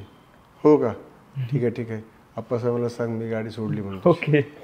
हे असे किस्से खूप म्हणजे लांब कसे राहतात. कोविडच्या काळामध्ये आमचं पेट्रोल पंपाचं काम चालू होतं आपलं कामगारवाला, आणि मी आता कोविडला मला ते पेट्रोल पंपामुळे मला अलाउड होतं जायला, तर पेट्रोल पंपाचं काम वर्षभर जवळजवळ चालू होतं. त्या काळामध्ये मी जायचो तर कार होती आपली, अधूनमधून अडवायचे, तर ते मी असं दाखवलं की मला सोडायचे. पण एकदा असं झालं की मला त्यांनी एकाच टायमावर सगळं 25 पोलिसांनी गाडी अडवली माझी. अडवल्यानंतर मी शांतपणे थांबवली गाडी. कुठून आले, कुठं चालले, म्हणलं पेट्रोल पंपावरून आलोय, घरी चाललोय. म्हणलं काय आहे तुमच्याकडे, म्हणलं हे असं आहे. मग त्यातले 2-4 पोलीस काय म्हणले, सगळ्यांना म्हणले अरे हो बाजूला, म्हणले ते आप्पासाहेब आहेत म्हणले आपले, आणि ते शिवमवाले मालक आहेत, तुम्हाला माहित नाही का. लगेच सगळे बाजूला झाले, मला गाडी काढून दिली. म्हणजे इतका रिस्पेक्ट मिळालेला आहे मार्केटमधून कस्टमरनी जो ज्याला म्हणतो ना शिवम टीव्हीएस किंवा एक आप्पासाहेब होले ओनर म्हणून, तर कस्टमरने भरभरून दिला. हे दिलं कुणी, बरोबर, ठीक आहे ना, केलं मी, हरकत नाही, विश्वास मी टाकला ना कस्टमर, बरोबर. त्यांच्या विश्वासाला तडा न जाण्याचं काम माझ्याकडे होतं की त्यांनी जर माझ्याकडून गाडी घेतली ना तर मी त्यांना सेवा दिली पाहिजे. आणि सेवा जर दिली तर ती सेवा अशी निखळ पाहिजे की त्या कस्टमरला कधीच असं वाटलं नाही की मी इथं गाडी घेतली किंवा टीव्हीएसची किंवा शिवममधून गाडी घेतली, मी चूक केली, असं एकही कस्टमर तुम्हाला बोलणार नाही, आज बी नाही बोलणार. तेवढे आम्हाला म्हणजे कॉन्फिडन्स होता की आम्ही चॅलेंज करू. जसं आता त्या कस्टमरला मग यांनी किस्सा सांगितला, त्या कस्टमरला मी त्यांना सांगितलं गाडीत प्रॉब्लेम नाही, ते म्हणायचं गाडीत प्रॉब्लेम आहे, माझी गाडी चालू होती. तसे त्याला तिथं करून दाखवलं आपण. ते मिस्टेक काय होते, ऑपरेटिंगची मिस्टेक होती. बरोबर. थोडंसं असे अनेक किस्से घडले आपल्या बिझनेसला आता 32 वर्ष कंप्लीट झालेत आणि सेकंड जनरेशन पण आपल्या सोबत आहे आता, स्वप्नील. तुम्ही सर बऱ्याचशा गाड्या विकल्यात आणि आता कॅरी ऑन स्वप्नील पण बऱ्याच साऱ्या गाड्या विकतोय आता सध्याला. तुमच्या वेळेस तुम्ही काही लोकांना गाड्या विकल्या असताना त्यांचीच फॅमिली आता स्वप्नीलकडून गाड्या घेत असेल, तर स्वप्नील काही असे किस्से आहेत का, काही असे फॅमिलीज आहेत का त्या फर्स्ट जनरेशन पासून की आता सेकंड जनरेशन पण गाड्या घेत आहेत आणि त्यांची पुढची पिढी पण तुमच्याकडून गाड्या घेत आहेत, अशा काही गोष्टी आहेत का? खूप किस्से आहेत, असंख्य. म्हणजे लोक ज्यावेळेस शोरूम मध्ये येतात तर बऱ्याचशा जे काही फॅमिलीज आहेत तर त्यांचे कुणाला मुलींना गाडी घ्यायची आहे, कुणी पुण्याला इंजिनिअरिंगला वगैरे आहे, किंवा कुणाच्या मुलांना स्पोर्ट्स बाईक घ्यायच्या असतील, जसं की आमचं प्रीमियम सेगमेंट आहे, तर असे लोक येतात. त्यावेळेस त्यांचे पालक पण येतात आणि पालक असे किस्से सांगतात की आम्ही तुमच्या वडिलांकडून त्यावेळेस ही गाडी घेतली होती, आम्ही तुमच्या वडिलांकडे त्यावेळेस ही गाडी घेतली, असं असंख्य कस्टमर्स आहेत. म्हणजे काही कस्टमर्स असे आहेत आमच्याकडे की ज्यांनी 22 गाड्या घेतल्यात आतापर्यंत. म्हणजे 22 यावेळेस 24वी गाडी iQube आम्ही दिले, 24 व्हेकल्स, आणि ते फक्त आमच्याकडनंच गाड्या घेतात. आणि मेन म्हणजे काय, त्यांच्या घरामध्ये एवढ्या वर्ष म्हणजे 24 गाड्या एकत्र नाही घेतल्या, पण असे कंटिन्यू घेत गेले. आणि आज त्यांच्या घरामध्ये जर गेले आपण तर बहुतांश गाड्या तुम्हाला सगळे टीव्हीएसच्याच दिसतील. असे खूप सारे कस्टमर आहेत. लांबची गोष्ट काय, त्या दिवशी एके दिवशी एक माझ्या मते 4-5 महिन्यापूर्वीची गोष्ट असेल, एक कस्टमर आले, कस्टमरला गाडी डिलिव्हरी देत होतो आम्ही, आणि गाडी डिलिव्हरी देत असताना ती गाडी जी घेतली होती कस्टमरने बहुतेक ज्युपिटर गाडी घेतली होती त्यांच्या मुलीसाठीच. आणि तुम्ही बिलीव्ह नाही करणार, लकीली साहेब त्या गाडीची डिलिव्हरी देण्यासाठी तिथं होते. त्या कस्टमरने त्यांनी जुना फोटो काढून दाखवला. अरे बापरे. कस्टमरने 20 वर्षापूर्वी जेव्हा साहेबांनी त्यावेळेस विक्टर ही गाडी खूप गाजली होती, आणि त्यावेळेस आपण जे आज बघतो सोशल मीडिया हे सगळ्या गोष्टी, त्यावेळेस काय करायचे आपण, म्हणजे आपलं स्टाफ वगैरे सगळेजण शोरूम मध्ये जी कोणती गाडी डिलिव्हरी व्हायची त्यांचा फोटो काढला जायचा, छोटा कॅमेरा असायचा कॅनॉनचा, आणि ते निकॉन का कुठला तरी कॅमेरा असायचा, आणि ते कॅमेऱ्याचं फोटो काढायचे आणि प्रिंट करून कस्टमरला इमिजिएटली द्यायची. ही सेवा त्या काळातली होती. जसं आपण आता डिजिटल मीडियावरती टाकतो तसं त्यावेळेस फ्रेम वगैरे करून एकदम छान आम्ही कस्टमरला त्यावेळेस द्यायचो. आणि ट्रस्ट मी ती फ्रेम विथ फोटो खिशात फोटो घेऊन आलते कस्टमर. म्हणजे ही आमच्यासाठी खूप मोठी व्हॉट वी कॅन से, म्हणजे काय कमवलं तर हे कमवलं. बरोबर, आज असं बोलायला हरकत नाही, कारण की गाड्या सगळेच विकतात, जसं सगळेजण सर्व्हिस देतात, म्हणजे बरेचसे ब्रँड्स आहेत. पण साहेबांनी नेहमी आम्हाला एकच शिकवलं की तुम्ही ग्राहकांना सर्व्हिस विका. ग्राहक देवो भव हे पहिल्यापासून तर आहेच, पण विकताना असं विका की तुम्ही ग्राहकांना सेवा विका, तुमची क्वालिटी सर्व्हिस, जेणेकरून तो कस्टमर जे आहेत ते खुश होऊन तर गेलेच पाहिजे, पण ते आपले सेल्स पण बनले पाहिजे. 4 लोकांना त्यांनी सांगितलं पाहिजे की गाडी घ्यायची तर इकडनं घ्या. तर अशा प्रकारे सेकंड जनरेशन, थर्ड जनरेशनचे, काही नातवांना पण घेतल्या गाड्या, काही लोक नातवांसाठी घेण्यासाठी आलेले आहेत, अशी पण लोक आहेत. म्हणजे जे अक्षरशः त्या दिवशी एक खूप वृद्ध व्यक्ती होते, सहज म्हणजे विचारलं त्यांनी, आप्पासाहेब आहेत का? ते म्हणले नाही आहेत. का बरं? काही नाही, म्हणजे गाडी घेऊन झालेली होती, सगळं होतं, मग भेटायचं होतं. हा, त्यांचे चिरंजीव आहेत म्हणे. मग ते माझ्याकडे आले, बसले, भेटले, मी त्यांचा चहा पाणी केला वगैरे वगैरे. त्यांनी मला इतकं सुंदर सांगितलं की म्हणे तुमच्या वडिलांकडनं त्यावेळेस मी गाडी घेतली होती, म्हणजे बँकेचे कुठले तरी अधिकारी होते ते, पण माझ्या मते 15-20 वर्ष आधीची, 15 वर्ष आधीची गोष्ट असेल ती. तुमच्या वडिलांनी त्या काळात आम्हाला होम डिलिव्हरी दिली होती म्हणे.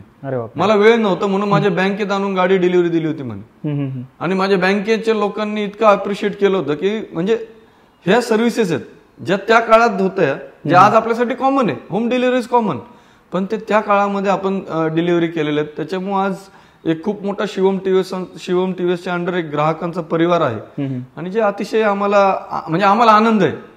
आम्हाला आनंद कशाचा आहे तर गाडी विकण्याचा पेक्षा ग्राहकांबरोबर एक रिलेशन डेव्हलप करण्याचा एक आनंद आहे. आणि तेच आम्ही आज आमच्या शिवम टीव्हीएसला परिवारामध्ये, शोरूम मधले सगळ्या स्टाफला पण आम्ही तेच पास ऑन करतो. जे साहेबांची आमचं शिकवण आहे की शिवम टीव्हीएस हे नाव जर बाहेर गेलं पाहिजे तर ते सर्व्हिससाठी ओळखलं पाहिजे, आणि ग्राहकांसाठी जेवढं जास्तीत जास्त करता येईल ते केलं पाहिजे. म्हणजे ते नेहमी म्हणतात थिंक ग्लोबल ऍक्ट लोकल, म्हणजे ग्लोबली विचार करा पण तुमच्या लोकली ते इम्प्लिमेंट करून तुमच्या ग्राहकांना ती गोष्ट द्यायला पाहिजे. बरोबर. तुमच्या शिक्षणाबद्दल आपण जाणून घेतलं, तसंच आता सेकंड जनरेशन पण इथं बसलेली आहे. स्वप्नील, तुझ्या शिक्षणाबद्दल थोडं सांग. तू युकेला शिक्षण केलंय, तुझं MBA केलंय, तर त्याबद्दल थोडंसं सांग. ॲज अ सेकंड जनरेशन तुम्ही जसं बोलले तसंच, म्हणजे जसं आपण म्हणतो की पहिले मी बोललो थिंक ग्लोबल ऍक्ट लोकल, जे साहेबांचं आम्हाला विजन आहे, त्या अनुषंगाने जर पाहिलं तर सर्वात प्रथम तर मला पण खूप इच्छा होती पूर्वीपासूनच की बिझनेस खूप आवड असायची. म्हणजे 8वी पासून मी बिझनेसमध्ये बघायचो. माझ्या स्कूल टाइम्स नंतर मी यायचो, शोरूम मध्ये बसायचो, म्हणजे खूप आवडायचं मला शिकायला. त्यानंतर मी माझं मेकॅनिकल इंजिनिअरिंग कम्प्लीट केलं. माझा छोटा भाऊ आहे आकाश ओले, त्यांनी देखील त्यांचं प्रोडक्शन इंजिनिअरिंग पुण्यामधनं कम्प्लीट केलं, पुणे युनिव्हर्सिटीमधनं. त्यानंतर मला खूप आवड होती की बिझनेसमध्ये काहीतरी करायचं. थोडंसं टेक्निकली मी एवढा नव्हतो, विकायसाठी मी खूप पुढे असतो, काही गोष्टी विकण्यासाठी मला खूप आवड सेल्समध्ये. तसेच माझे छोटे भाऊ थोडेसे याच्यामध्ये टेक्निकलमध्ये ते खूप आवड आहे त्यांना, त्यांनी वर्कशॉप खूप छान डेव्हलप केलं. ज्यावेळेस मी युकेला गेलो त्यावेळेस मग मी वडिलांना म्हणलं मला यार MBA करायचंय आणि मला युकेला जायचं आहे, कारण की बऱ्याचदा मी बघितलं की युकेमध्ये आपण जर पाहिलं तर इंग्लंडनी आज पूर्ण देशाला रूल केलंय. तसं पाहिलं तर मॅनेजमेंटमध्ये ते बऱ्यापैकी त्यांचा चांगलं होल्ड होता. तर तेच मला म्हणजे इंग्लंडचं एज्युकेशन खरं शिकायचं होतं की, आणि MBA साठी म्हणून मी ते देश निवडला. वडिलांनी तिथे पण एक चॅलेंज ठेवला, म्हणजे कुठलीही गोष्ट अशी इझिली दिली नाही आम्हाला, म्हणजे सगळं होतं काही, म्हणजे असं नाही अशातली गोष्ट नाही. त्यांनी मला फक्त माझे ट्युशन फीजचे पैसे दिले, म्हणजे की तुला शिक्षणासाठी जे काही तुझं ट्युशन फीज आहे, म्हणजे तुझी जी कॉलेजची फीज आहे तेवढी मला दिली. आणि ते फीज दिल्यानंतर ते म्हणले की तुझं जे बाकीचं जे काही खर्च आहे ते तू मॅनेज करायचं तुझं. मग म्हणलं ठीक आहे, मला एक तर संधी मिळते हे महत्वाची, पाठवतात हे खूप महत्वाची गोष्ट आहे. तर मग मी तिथे गेलो, ट्युशन फीज भरली, सगळ्या गोष्टी झाल्या. म्हणजे जे ट्युशन फीज म्हणजे युनिव्हर्सिटीची फीज भरली. तिथे गेलो. तिथे गेल्यानंतर मग मला सगळ्यात महत्वाची गोष्ट आपल्याला तिथं हे भेटलं, पार्ट टाइम जॉब करण्याचं. तिथं एक खूप संधी गोष्ट असते, सगळेजण पार्ट टाइम जॉब करतात. तर मग तिथं पार्ट टाइम जॉब करण्याचं मी पहिल्या दिवसापासून प्रयत्न केला. म्हणजे प्रत्येक ठिकाणी रिझ्यूम टाकला. एका महिन्याच्या आत मला पार्ट टाइम जॉब भेटेल अशा हिशोबाने मी काम चालू केलं. आणि जिथे मला शिकायला पण भेटेल, पार्ट टाइम प्लस शिकणे हे महत्वाचं आहे. मग मी माझं एज्युकेशन मध्ये सकाळी 9 ते 6 वाजेपर्यंत युनिव्हर्सिटी असायची. मग युनिव्हर्सिटीच्या नंतर मी पापा जॉन्स म्हणून पिझ्झा म्हणून एक ब्रँड आहे, तिथे पापा जॉन्स पिझ्झा मध्ये मी तिथे कामाला लागलो. पहिल्यांदा त्यांनी काय केलं, तिथं मी असं समजा साहेब पहिले पण म्हणायचे की प्रत्येक व्यक्तीला आल्या सगळ्यात पहिले सगळ्यात मोठं जॉब नाही द्यायचं, स्टार्ट पासून चालू करायचं, फंडामेंटल स्ट्रॉंग करायला पाहिजे. मग तिथं मी शिकलो. सगळ्यात पहिले त्यांनी काय केलं, मला डस्टबिन उचलायला लावलं. डस्टबिनचं ते साफ करायला लावलं, सगळं काढायला लावलं, घाण पडलेली जी असते ती. खोटं बोलत नाही, त्या दिवशी माझा सगळा इगो वॉश झाला. मी किती मोठ्या बापाचा मुलगा आहे ना, तिथे सगळं झिरो झालं. आणि माझ्या बरोबरचे डायमंड मर्चंट वगैरे असे गुजरातचे लोक सगळे त्यांचे मुलं काम करत होते. त्या दिवशी माझा पूर्ण इगो वॉश झाला की मी किती मोठा आहे हे तिथं झिरो झालो. आणि त्या दिवसापासून तर शेवटच्या दिवसापर्यंत इथं युस्तोपर्यंत म्हणजे इंडियामध्ये परत युस्तोपर्यंत मी जॉब केला. जॉब म्हणजे कुठला की पार्ट टाइम जॉब खूप शिकलो मी. बऱ्याचशा ठिकाणी पण शिफ्ट केले पार्ट टाइम जॉब्स. दुसऱ्या ठिकाणी गेलो. म्हणजे ते ज्यावेळेस ते डस्टबिन उचललं त्यानंतर मग पहिले काचा साफ केलं. 1 आठवडा त्यांनी एवढंच काम दिलं, ओव्हन साफ करणे, काचा साफ करणे, तुमचं म्हणजे हे बाकीचे साफसफाईचंच काम दिलं. नंतर मग त्यांनी मला पिझ्झा बनवायला शिकवलं. मग पिझ्झा बनवल्यानंतर पिझ्झाचा बेस बनवायला शिकवलं. त्याच्यानंतर मग मी अप्लाय केलं तर कशासाठी, पापा जॉन स्टोअर मॅनेजर म्हणलं आपण मॅनेजर बनू. पण त्यांनी मला ते काही लगेच दिलं नाही. नंतर मग 3 महिन्यानंतर मी तिथं फ्रंट डेस्कला गेलो. मग तिथे कस्टमर हँडलिंग स्किल्स चांगल्या झाल्या. अशा प्रकारे तिथं म्हणजे हे झालं. आता सांगायला आनंद वाटतो की माझे छोटे भाऊ देखील तिथं आहेत. आणि म्हणजे अभिमान वाटतो आज त्यांचा, कारण की मी एक स्वप्न बघितलं होतं की तिथं थांबायचं म्हणून. कारण त्यावेळेस ब्रेक्झिट आलं आणि इंडियामध्ये यावं लागलं. ब्रेक्झिटमध्ये काय होतं की आपल्याला एज्युकेशन संपल्यानंतर परत यायचं असतं. बरोबर. त्यांनी मी पण माझं डिस्टिंक्शन मध्ये पास झालो आणि युनिव्हर्सिटी टॉपर होतो. त्यांनी युके टॉप 10 युनिव्हर्सिटीमध्ये पहिले नंबर भेटला त्यांना. त्यानंतर ते युनिव्हर्सिटी टॉपर देखील झाले. आणि आता ते जेसीबी कंपनी, जी युकेची ओन कंपनी आहे, म्हणजे युके गव्हर्नमेंट, युकेची फॅमिली बेस्ड कंपनी आहे जेसीबी, ज्याचे आपण आज बघतो जेसीबी, त्या कंपनीमध्ये he is world head for as a product specialist म्हणून. आणि अभिमान वाटतो की तो आज त्या हेडक्वार्टर्स मध्ये बसलेला आहे, जिथून सगळे इंडिया वर्ल्ड लेवलचे डिसिजन बऱ्यापैकी घेतले जातात जेसीबी कंपनी रिलेटेड. आणि तो आज एक एवढा मोठा अधिकारी आहे. आणि छान वाटतं ज्यावेळेस त्यांनी ते माझं जे स्वप्न होतं, मला तिथं थांबायचं होतं, मला कंपन्यांमध्ये जाऊन मॅनेजमेंट शिकायचं होतं आणि मग परत इंडियात यायचं होतं. आणि आज त्याला गव्हर्नमेंट स्पॉन्सर्ड जॉब भेटलं. वर्क विजा हा वेगळा विषय, एज्युकेशन नंतर वर्क विजा असतो, तो काही कॉमन मिळून जातो. पण यांना गव्हर्नमेंट स्पॉन्सर्ड जॉब मिळाला, ज्याच्यामध्ये ते जेसीबी कंपनीने त्यांना तिथं रिक्रूट केलं. सो एक अशी आमची सेकंड जनरेशनची आतापर्यंतची कहाणी. तुझा तो किस्सा ऐकायला आवडेल आम्हाला. तुझी जर्नी, तू इंग्लंडमध्ये गेलास आणि तुझं फ्लाईट डिले झाली आणि तो खूप खूप भारी किस्सा आहे तो. म्हणजे मी थोडक्यात सांगा मला काय झालं. जेवढं धन्यवाद करू तेवढं आपण कमी आहे. युकेला जाण्याच्या आधी एक युनिव्हर्सिटीने एक ग्रुप बनवलेला होता. त्या ग्रुपमध्ये सगळे स्टुडंट्स इंडियामध्ये येण्यासाठी मदतीसाठी एक ग्रुप बनवलेला होता. त्या ग्रुपचा जो ऍडमिन होता तो एक माझा मित्र, म्हणजे नंतर झालेला मित्र, पण तो एक मराठी माणूस होता, मराठी मुलगा होता, कोल्हापूरचा मुलगा होता. तर त्यांनी ते ग्रुपमध्ये बघितलं सगळ्या गोष्टी.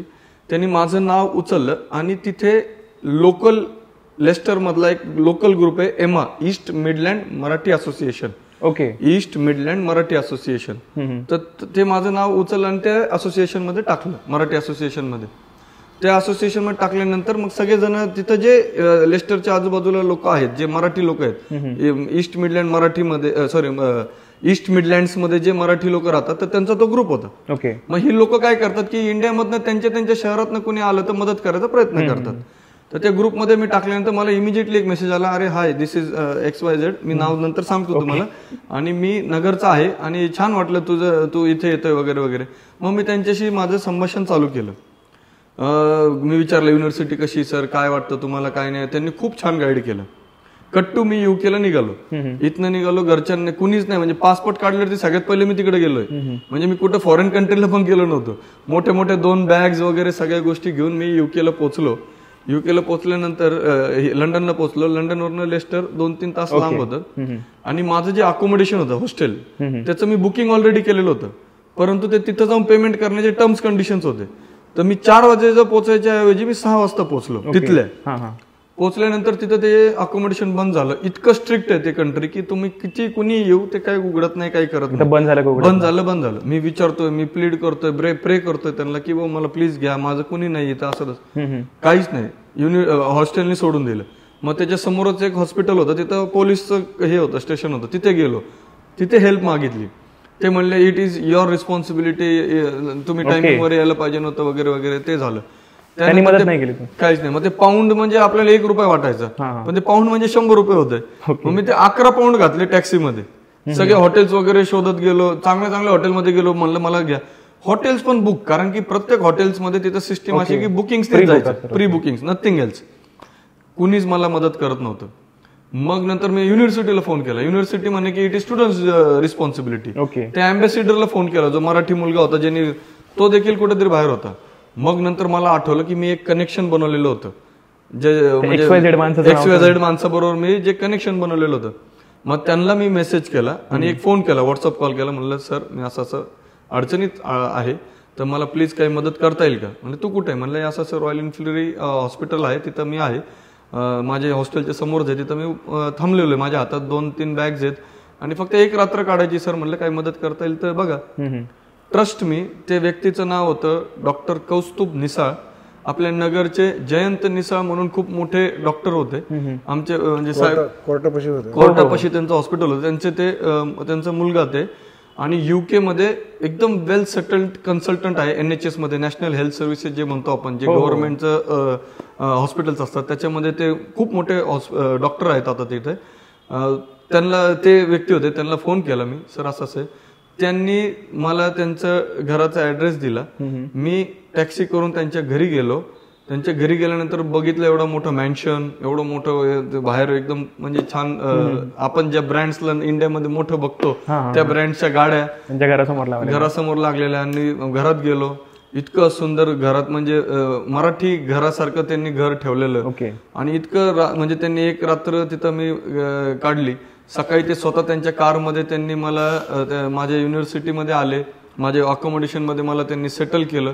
आणि त्याच्यानंतर मग मी माझ्या कामाला तिथे लागलो, म्हणजे माझ्या युनिव्हर्सिटी लागलो. म्हणजे हे आपलं नगरकर किंवा असण्याचा किती अभिमान आहे. आणि आपण कुठं कसं कुणाला मदत होऊ शकते. त्यांचे वडील आपले कस्टमर आहेत. अरे बापरे, हे कनेक्शन वेगळं. त्यांना पर्सनली, म्हणजे माझं त्यांचं म्हणजे पर्सनल रिलेशन होतं. अच्छा, अशा पद्धतीने त्यांनी इतकं मदत केली की विचारू नका. मग त्याच्यानंतर मला त्या ईस्ट मिडलँड मराठी असोसिएशन मध्ये बऱ्याचदा मग सेवा करायची मदत पडली, म्हणजे सेवा करायचं संधी मिळाली. करत राहिलो. मग व्हॉलेंटियर म्हणून काम करायचं होतं मराठी असोसिएशनला. मराठी ऍक्टर्स वगैरे यायचे, मग त्यांचं व्हॉलेंटियर वगैरे काम करायचं. मग त्यांचे बॅग उचल, कुठं पाणी हे कर, फुकटमध्ये सगळं. फक्त ते मराठी असोसिएशन साहेबांमुळे, म्हणजे जे सर कौस्तुभ निसाळ सरांमुळे, म्हणजे ते त्या मराठी असोसिएशननी पण मला खूप सांभाळून घेतलं. खूप सारे कलाकारांबरोबर पण तिथे भेट झाली. अमय वाघ झाले, त्यानंतर संदीप पाठक यांची भेट तिकडे झाली. हो, तिकडे झाली. आणि मग मजा आली. म्हणजे त्या सगळ्या गोष्टी, जिथं जिथं नाटक असेल का मग मी तिथं पहिले जायचो. स्वप्ने मग सगळे फोन करायचे, स्वप्ने इथं नाटक आहे. मग मी मग त्यांचं सगळं काम करायचं, आपण जे सांगन ते काम करायचं. म्हणजे कुठंच, जसं साहेबांनी सांगितलं, कुठंच लाज नाही बघायची. मग काय असेल, कोणाचे फ्लेक्स उतरव, हे कर ते कर, गाडी अनलोड कर, असे माईक काढ, हे कर, स्पीकर काढ, असे कामं करायचं. मग मी अजून तिथल्या काही आठवणी आहेत का? तू नगरच्या माणसाला भेटला, त्यांना भेटला, तिथले अजून काय? त्या सरांचं म्हणजे खऱ्या अर्थानं पाहिलं तर त्यांच्या घरामध्ये जेवढे पण मराठी सण किंवा कुठलेही सण जर ते साजरे करायचे त्यावेळेस मला आवर्जून घरी बोलवायचे ते. म्हणजे अक्षरशः तुम्हाला सांगायला आनंद होईल की तिथं 10 दिवस गणपती सेलिब्रेट होता त्यांच्या घरामध्ये. आणि त्यांच्या घराच्या बॅक साईडला एक मोठा बॅकयार्ड आहे. त्या बॅकयार्डमध्ये त्यांचं सगळे गणपतीचं प्रॉपर ते स्थापना करतात. मंडळासारखं आणि पूर्ण ईस्ट मिडलँडचे जेवढे लोक आहेत ते सगळे प्रसादाला दर 10 दिवस रोज त्यांच्याकडे काही ना काही कार्यक्रम असतो, 10चे 10 दिवस. इतकं सुंदर घर म्हणजे की विचारू नका. त्यांच्या 2 मुली आहेत. आजही म्हणजे ज्यावेळेस म्हणजे प्रत्येक कार्यक्रमाला त्यांनी, दिवाळीला फराळाला घरी बोलवणे, हे सगळ्या गोष्टींना त्यांनी मला एक पर्सनल टच दिला आणि घरच्यासारखं त्यांनी सांभाळलं. म्हणजे कुठेही घरामध्ये कुठलाही जरी स्पेशल डिश बनवली मराठी की मला ते घरी बोलवायचे अशा पद्धतीने. त्यानंतर वडील येणार होते, माझं कॉन्व्होकेशन होतं. माझ्यासाठी खूप मोठी गोष्ट होती ती. वडिलांना मी त्यावेळेस ती नगरवरनं इंडियावरनं तिथं बोलवलं होतं. मी माझे काही पैसे साठवलेले होते. ते स्वप्न एक असं होतं की वडिलांना हिथ्रो एअरपोर्ट पासून तर स्कॉटलँड पर्यंत मी कारमध्ये फिरवलं. म्हणजे जसं आपण म्हणतो ना की काश्मीर टू कन्याकुमारी टाईप होतं ते. त्यांना खूप म्हणजे आम्हाला खूप मजा आली. आम्ही दोघंच म्हणजे इतकी मजा की विचारू नका. म्हणजे फ्रेंड्स सारखं आम्ही फिरलो. स्कॉटलँडला गेलो, लिव्हरपूल, छोट्या छोट्या शहरांमध्ये बसमध्ये जा काय, म्हणजे हे पण आमच्यासारखे यंग झाले होते. एक मी गोष्ट ऍड करतो. त्यांनी जे काही तिथं ओव्हर टाइम करून किंवा एक्स्ट्रा जे काही काम करून पैसे कमवले त्यातनं त्यांनी मला खर्च करण्यासाठी ते सेव्ह करून ठेवलं होतं. आणि त्या पैशामध्ये मला जवळजवळ 15 दिवस त्यांनी पूर्ण लंडन फिरवलं. अरे बापरे. कम्प्लीट. मला 1 रुपया खर्च नाही आला. पण मुद्दा काय आहे की एक अचिव्हमेंट आणि एक त्याची जी इच्छा होती की मला माझ्या खर्चाने लंडन फिरवायचं आणि ते त्यांनी केलं. मला पण खूप ते आनंद वाटला. कारण काय आता लंडनमध्ये जायचं म्हणजे आपल्यासारखं शक्य नाही. आपल्याला जाऊन तिथं 15 दिवस राहणं it is not possible. Expensive जायचं म्हणलं तरी लंडन मध्ये आपल्याला परवडण्यासारखं नाहीये. बरोबर. पण मग ते त्याच्या ते जे त्यांनी पिग्मी जसं पैसे साठवून ठेवले होते माझ्यासाठी, ते 15 दिवस ते पूर्णपणे त्यांनी तिथं खर्च केले. आणि मग आम्ही 15 दिवस जवळजवळ मस्तपैकी फिरलो सगळेजण. मग माझं कॉन्व्होकेशन त्याच्या आधी सरांनी म्हणजे लिटरली त्यांना कळलं माझे वडील येणार आहे तर त्यांनी आवर्जून इन्व्हाइट केलं. आणि खासियत तुम्हाला सांगतो त्यांची एक खासियत, साहेब पप्पा कदाचित त्यांना आठवत असेल, त्यांनी स्वतःच्या हाताने, साहेब म्हणजे जे डॉक्टर आहेत, डॉक्टर कौस्तुभ, स्वतःच्या हाताने दाल मखनी बनवली होती. ते म्हणले मी कुठलेही गेस्ट आल्यानंतर मी माझ्या स्वतःच्या हाताने मी बनवतो. काही एखादी डिश तर मी माझ्या स्वतःच्या हाताने इंडियन डिश ते बनवतो. म्हणजे हे खूप शिकण्यासारखं आहे त्यांच्याकडनं. म्हणजे मी नेहमी म्हणत असतो आपण मराठी असण्याचा अभिमान जो आहे ना तो इथं खरंच कळत नाही. ज्यावेळेस तुम्ही बाहेर जाऊन ते बघता ना, मराठीपणा, आपला मराठी अभिमान, मराठी भाषेचा, मराठी सणांचा, म्हणजे ते महत्व तिथं कळालं. वर्षभर ज्यावेळेस आई वडिलांच्या पासून लांब आहे, वर्षभर बघायची गरज नाही, त्यावेळेस ते सण तिथं सेलिब्रेट केले आपण, दिवाळी, गणपती, दॅट म्हणजे ते मी कधीच विसरू शकत नाही. आणि त्याचं महत्व तिथं कळालं. आपलेपणा वाटलं आणि मराठी ते सणांचा रिस्पेक्ट वाढला. आज आपण खूप कॅज्युअली घेतो बऱ्याचदा मराठी आपले सण जे असतात ते बऱ्याचदा कॅज्युअली घेतो आपण, पण तिथं ते खरं अर्थानं आम्हाला त्याची व्हॅल्यू कळाली असं म्हणायला हरकत नाही. स्वप्नील, मला थोडा हेवा वाटतो तुझा, कारण सरांनी बिझनेस डेव्हलप केला आणि तो इझिली तुझ्या हातात आलाय तो. तर त्याबद्दल तू काय सांगशील? म्हणजे आता तो सस्टेन करणं अवघड आहे का तो इझिली हातात आलाय, तो इझी आहे तुझ्यासाठी? त्याबद्दल थोडंसं सांग. तसं पाहिलं तर बघितलं तर एक खूप सुंदर वाक्य मी ऐकलं होतं की नशिबाने तुम्हाला वारसा भेटू शकतो, पण कर्तृत्वच तुमचं पुढं ठरवू शकतं की तुम्ही काय आहात आणि काय करू शकता. सो त्या अनुषंगानेच मी बघतो की मेन म्हणजे it is all about platform. बरोबर आहे, तुमचं म्हणणं बरोबर आहे की 0पासून काही लोकांना करावं लागतं, पण मी त्याचा उलट विचार केला. मी देखील 0पासून काही करायचा प्रयत्न केला होता, म्हणजे ते करतोच आपण काही ना काही. पण एक वेळेस असं विचार आला, मी असेल किंवा माझे भाऊ असतील, ॲज अ सेकंड जनरेशन, बऱ्याच लोकांना 0पासून 1 पर्यंत यायला कष्ट लागतात. आज जर माझ्याकडे 1 पासून वर जाण्यासाठी जर रिसोर्स तयार असेल तर मी ऑपॉर्च्युनिटीचा फायदा घेतला पाहिजे. आणि 1 to 10 कसं करता येईल हे माझ्यासाठी चॅलेंजेस आहेत. राईट. 0 to 1 करणं खरंच अवघड आहे, नो डाऊट. म्हणजे ते क्वेश्चनच नाही करू शकत. पण 1 to 10 करण्यासाठी पण स्किल्स लागतात. 1 to 10 म्हणजे ग्रोथ, एक एक्सपोनेन्शियल ग्रोथ करण्यासाठी पण आपल्यामध्ये स्किल्स पाहिजे आणि त्याला कर्तृत्व पाहिजे, ज्याला म्हणतो आपण.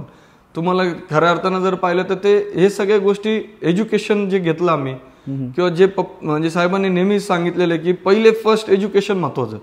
एज्युकेशन जे घेतलं आम्ही त्यावेळेस जे काम करत होते ते काम करत असताना आम्हाला एज्युकेशनसाठी त्यांनी खूप फोर्स केलं आणि आज ते एज्युकेशन आम्हाला कुठेतरी कामाला येतंय आणि आम्ही निश्चितच त्या एज्युकेशनचा फायदा घेऊन याची एक्सपोनेन्शियल ग्रोथ कशी करता येईल हे आतापर्यंत जे वडिलांनी प्लॅटफॉर्म दिलेला आहे ह्याला आपण कसं वाढवू शकतो आणि त्यांचे व्हॅल्यूज मेन म्हणजे त्यांचे व्हॅल्यूज आपल्यामध्ये ठेवून त्यांची जी शिकवण आहे ती आपल्यामध्ये ठेवून हे कसं पुढे वाढवता येईल हे खूप मोठा चॅलेंज आहे. बऱ्याचदा काय होतं की तुमचं म्हणणं बरोबर आहे 0 to 1 पर्यंत येण्यासाठी अवघड आहे. त्यावेळेस ते एकटेच होते, जरी ते म्हणजे त्यांनी काहीतरी रिस्क घेतली, जिंकले तरी तेच, हरले तरी तेच होते. पण इथं काय होतं सेकंड जनरेशन ज्यावेळेस आम्ही करतो त्यावेळेस आम्हाला फुकून फुकून पाय टाकावं लागतं. आम्हाला प्रत्येक वेळेस कम्पेअर केलं जातं.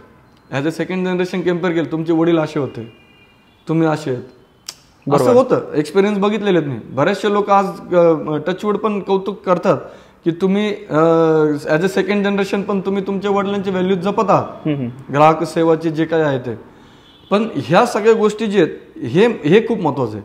जसं मी म्हणलं ना, बऱ्याचदा बघण्यात आलेलं आहे की तो इगो डोक्यात नाही गेला पाहिजे. हा एक खूप मोठा चॅलेंज असतो आणि हे वडिलांनी जमिनीवर ठेवण्यासाठी वडिलांनी आमच्यावरती प्रयत्न केले. कधीच आम्हाला इझिली दिलं नाही. अजूनही म्हणजे ते बारीक बघतात, प्रत्येक गोष्टीचं बारीक लक्ष असतं आणि ते मी म्हणतो की दॅट इज व्हेरी इम्पॉर्टंट आजच्या ह्याच्यामध्ये. कंट्रोल पाहिजे. कोण ना कोण कुठंतरी काय, बरेचदा कधी काही होऊ शकतं, कुठंतरी काहीतरी तोल सुटलं तर पुढं काही तोंडातून शब्द निघू शकतो, काय होऊ शकतं. आणि ते आम्हाला खूप बोलतात बरेचदा. ते म्हणजे आपण म्हणू ना, कुठं काही चूक झाली तर सगळ्यांसमोर ते म्हणजे बऱ्यापैकी आम्हाला सांगतात की हे चुकतंय. पण ते जे सांगतात ते एक्सपिरियन्स बोलतो, तो त्यांचा एक्सपिरियन्स बोलतो आणि त्या एक्सपिरियन्समुळे आम्ही पुढे सावध पावलं टाकतो. हे कॉम्बिनेशन मला कुठंतरी असं वाटतं की हे माझ्यासाठी ऍडव्हान्टेज आहे आणि भविष्यामध्ये हे यूज केलं प्रॉपरली तर पुढे खूप चांगलं भविष्य होऊ शकतं. तर तू जे सांगितलंस की 1 ते 10 तुला करायच्यात गोष्टी, 1 पर्यंत आहे ते 10 पर्यंत गोष्टी न्यायच्यात, तर तू आता काय प्रयत्न करतो त्यासाठी? त्याच्यामध्ये एकंदरीत पाहिलं तर मेनली आम्ही साहेबांच्याच विजनने काम करतो. जे साहेबांचं विजन असतं त्या विजनला कदाचित आम्ही आजपर्यंत बघितलं की कुठं सक्सेस नाही झालं असं काही नाही. आणि दुसरी गोष्ट एक शिकवण त्यांनी दिलेली की कुठलीही गोष्ट आपण हातात घेतली तर त्याला 100% आपण देऊन ते सक्सेस करणं हे आपल्यामध्ये स्किल पाहिजे. अशा अनुषंगाने जर पाहिलं तर आम्ही आज 2 व्हीलर इंडस्ट्रीमध्ये काम करत आहोत. ऑटोमोबाईल इंडस्ट्रीमध्ये म्हटलं तरी तर आता लवकरच आम्ही एक क्लोदिंग अप्रेझल ब्रँड जो आहे तो आम्ही लवकरच नगरकरांसाठी इंट्रोड्यूस करणार आहोत. त्याबद्दल थोडं आज आपण जर बघितलं तर फॅशन खूप वाढत चाललेली आहे. मी आज रिसर्च बघितला तर म्हणजे जे मिलेनियल्स आहेत ते 1.5 महिन्याला त्यांचे अप्रेझल चेंज करतायत. पूर्वी जे म्हणजे पप्पांच्या काळात दिवाळीलाच कपडे घेत असतात. आम्हाला तर तुम्ही बर्थडे दिवाळी वाढले, आमचे दिवाळी बर्थडे सण 4-5 सण वाढले, वर्षातून 2दा तर त्यावेळेस कपडे घेत असतात. आता तर महिन्याला बदलत चाललंय ट्रेंड. तर त्या ट्रेंडचा अंदाज घेऊन आम्ही एक रेड टेप नावाचा एक कंपनी आहे, त्याचा ब्रँड आम्ही नगरमध्ये लॉन्च करत आहोत. त्याच्यामध्ये शूज पासून तर कपड्यांपर्यंत सगळ्या गोष्टी तुम्हाला तिथे मिळतील. लेडीज पासून तर किड्स पर्यंत सगळं. म्हणजे मोस्टली आमचे नॉर्थमध्ये जे काही कॉम्पिटिटर्स बघितले जातात नॉर्थ इंडियामध्ये, तर झुडिओ वगैरे हे कॉम्पिटिटर्स आहेत, रिलायन्स ट्रेंड्स वगैरे. तर अशा पद्धतीने आपण अहमदनगरमध्ये रेड टेप नावाचा हा ब्रँड आता लवकरच नगरकरांसाठी इंट्रोड्यूस करत आहोत. त्यानंतर पुढचं जे काही येते मी खरंच सांगू तर मला असं आवडणार नाही की कुठेतरी ओव्हर एक्झॅजरेट करून पुढे काही आपण करणार असं नाही. जे येईल ते करणार. जे चांगली ऑपॉर्च्युनिटी असेल, जे नगरकरांच्या चांगल्या भवितव्यासाठी जे वडिलांनी शिकवलं त्या पद्धतीने नगरकरांना डिलिव्हर करू, अशा पद्धतीने जे ऑप्शन्स असतील, किंवा नगरकर म्हणून एखादं संशोधन करून महाराष्ट्र लेवल, इंडिया लेवलला आम्ही काही करू शकलो, अशा पद्धतीने आम्ही विजन ठेवतोय. फक्त करण्याची, काही ना काही करण्याची आम्ही भूक ठेवतो. करत राहायचं, काही ना काही करत राहायचं, ही भूक आमच्यामध्ये आहे. काय येईल, कुठली ऑपॉर्च्युनिटी येईल, काय येईल हे माहित नाही. आता नुकतंच आम्ही अंकुर व्हॅली रिसॉर्ट नावाने एक व्यवसाय देखील चालू केला. आमचे काही पार्टनर्स आहेत त्याच्यामध्ये, वडिलांनी आणि पार्टनर्सनी मिळून खूप सुंदर एक असं ढवळपुरी नाव अहमदनगर 35 किलोमीटर्स वरती आम्ही ते एक रिसॉर्ट देखील चालू केलं, अंकुर व्हॅली अॅग्रो टुरिझम नावाने. ते देखील असं चालू आहे.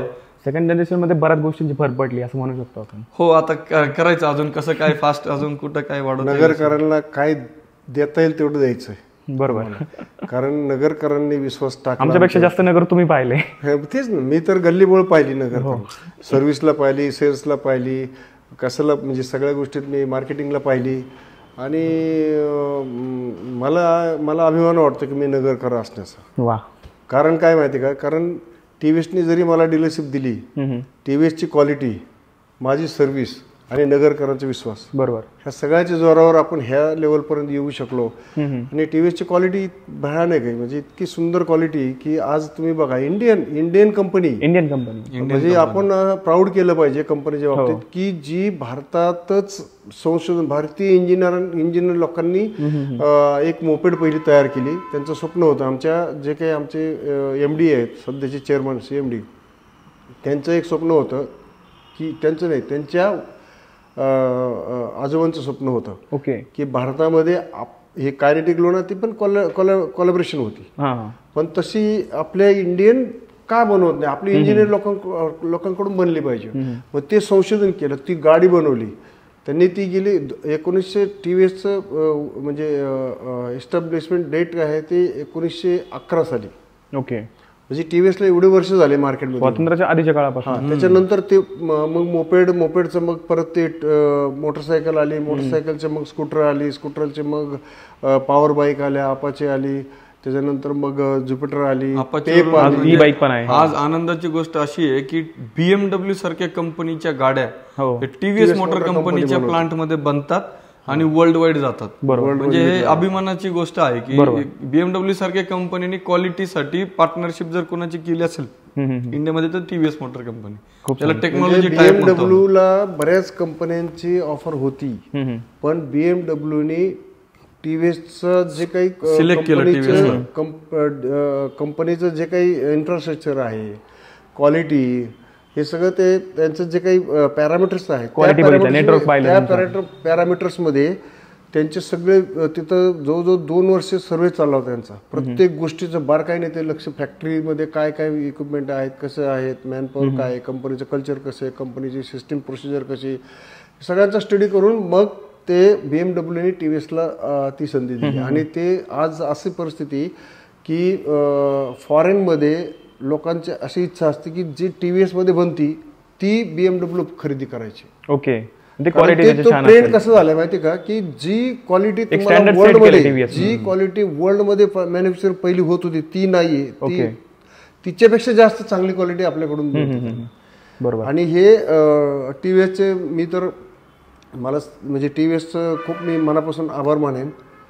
पहिलं तर आभार मी TVSचं मानेल, कारण TVSने माझ्यावर विश्वास टाकून मला डीलरशिप दिली. आणि दुसरा आभार मी नगरकरांचं. नगरकर का हा मी सारखा म्हणतोय मी, कारण नगरकरांनी सगळं भरभरून दिले. बरोबर आहे. गल्लीबोळातल्या सर्वसामान्य कस्टमरनी माझ्यावर विश्वास टाकला आणि म्हणून मला सेवा करायची संधी मिळाली. आणि मी त्यांच्या सेवा करत असताना त्यांच्या विश्वासात प्राप्त झालो. त्यांचा विश्वास कुठं हे नाही होऊ दिला, मी डगमगून नाही दिला. म्हणून मला नगरकरांचा सार्थ अभिमान वाटतो की ज्यांनी मला विश्वास दिला, मी त्यांच्यासाठी शेवटच्या क्षणापर्यंत मी त्यांच्यासाठी गाडीची सेवा असो आणि असं नका समजू की मी फक्त गाडीची सेवा. मी लायन्स क्लबचं फाउंडर मेंबर आहे. ओके. लायन्स क्लब ह्या वर्षी 25 वर्ष पूर्ण होतात त्याला. मी फाउंडर मेंबर आहे लायन्स क्लबचा. लायन्स क्लबच्या माध्यमातून आम्ही सेवा केली. ती सेवा करत असताना सुद्धा आम्ही म्हणजे सेवा हे रोज जसं गाडीमध्ये पण आम्ही एक सेवेनेच बघतो. पहिले सेवा ती बी क्वालिटी सेवा, नंतर मग कस्टमर ऑटोमॅटिक तुम्हाला देत असतो. पैसा नंतर देतो, पहिली सेवा. तुम्ही सेलचा विचार नाही करत, तुम्ही फक्त सेल नाही. मी तर सर्व्हिसवाला माणूस आहे आणि सेल तर म्हणजे आपल्या रक्तातच आहे.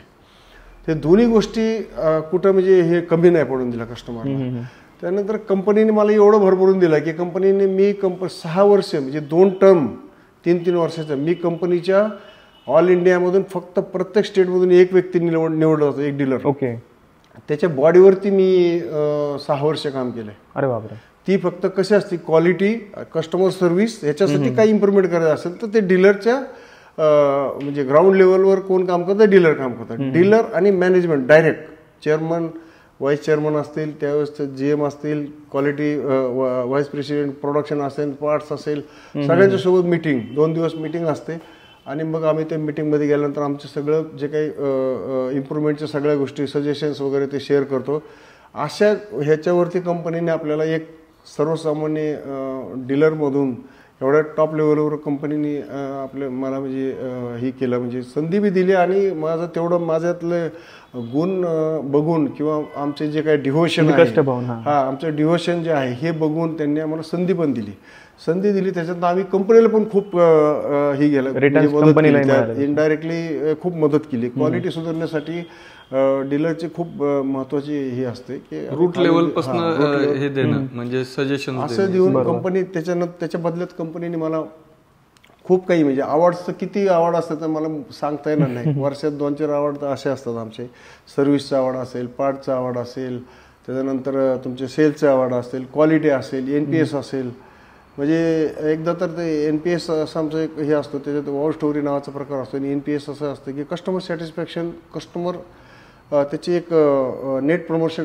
कस्टमर तुमचं गाडी घेतल्यानंतर त्यांनी कस्टमरने दुसऱ्या कस्टमरला प्रमोट करायचं, त्याचा एक स्कोर असतो. त्या संदर्भात त्याच्या ह्याच्यामध्ये माझं लेक्चर झालं होतं 15 मिनिटाचं पुढं माझ्या बाकीच्या डीलरला. ओके. म्हणजे इथपर्यंत आपण जी गोष्ट म्हणजे करायची तर एकदम मनापासून करायची आणि फक्त पैसा म्हणून नाही करायचं. फक्त नगरकरांच्या विश्वासाला तडा नाही गेला पाहिजे एवढं डोक्यात ठेवायचं. पैसा आज नाही तर उद्या मिळेल, पण ते महत्वाचं आहे. आणि हे करत असताना खूप काही असं कधी असं हे नाही झालं, म्हणजे असं एखादी गोष्ट फेल झाली म्हणून खचून नाही. तर ती फेल झाली तर ती का फेल झाली तिच्यावर रात्रंदिवस अनालिसिस करून विचार करून मग करेक्टिव्ह ऍक्शन काय केली पाहिजे, काउंटर अटॅक काय झालं पाहिजे, मार्केटमध्ये कोणाची स्कीम काय आली, आपण काय केलं पाहिजे. जर समजा एखादी आता मी छत्री उभं हे करून मी एक्सचेंज स्कीम काढली नगरमध्ये, पहिल्यांदा एक्सचेंज मी आणलाय. एक्सचेंज नावाचा प्रकार नगरला माहितीच नव्हता, पण त्या एक्सचेंज मधून किती लोकांना रोजगार मिळाला. इतक्या लोकांना रोजगार मिळाला की ते लोकांची जुनी गाडी घेऊन नवीन गाडी घ्यायची. हा कॉन्सेप्ट पहिल्यांदा माझ्या हिशोबाने नगरमध्ये मी आणलाय. ते तारीख पण माझ्या 21 जुलै 1997 साली. अरे बापरे. तारीख सुद्धा माझ्या लक्षात आहे. सर, आता तुम्ही बिझनेस करत 32 वर्ष झाले जवळपास, आणि आपण असं म्हणू शकतो की एवढं मोठं तुम्ही शोरूम केलंय, तर तुम्ही सेटल झालात, तर त्याबद्दल तुम्ही काय सांगाल? तुम्ही खरंच सेटल झालात का तुम्ही अजून गोष्टी करताय?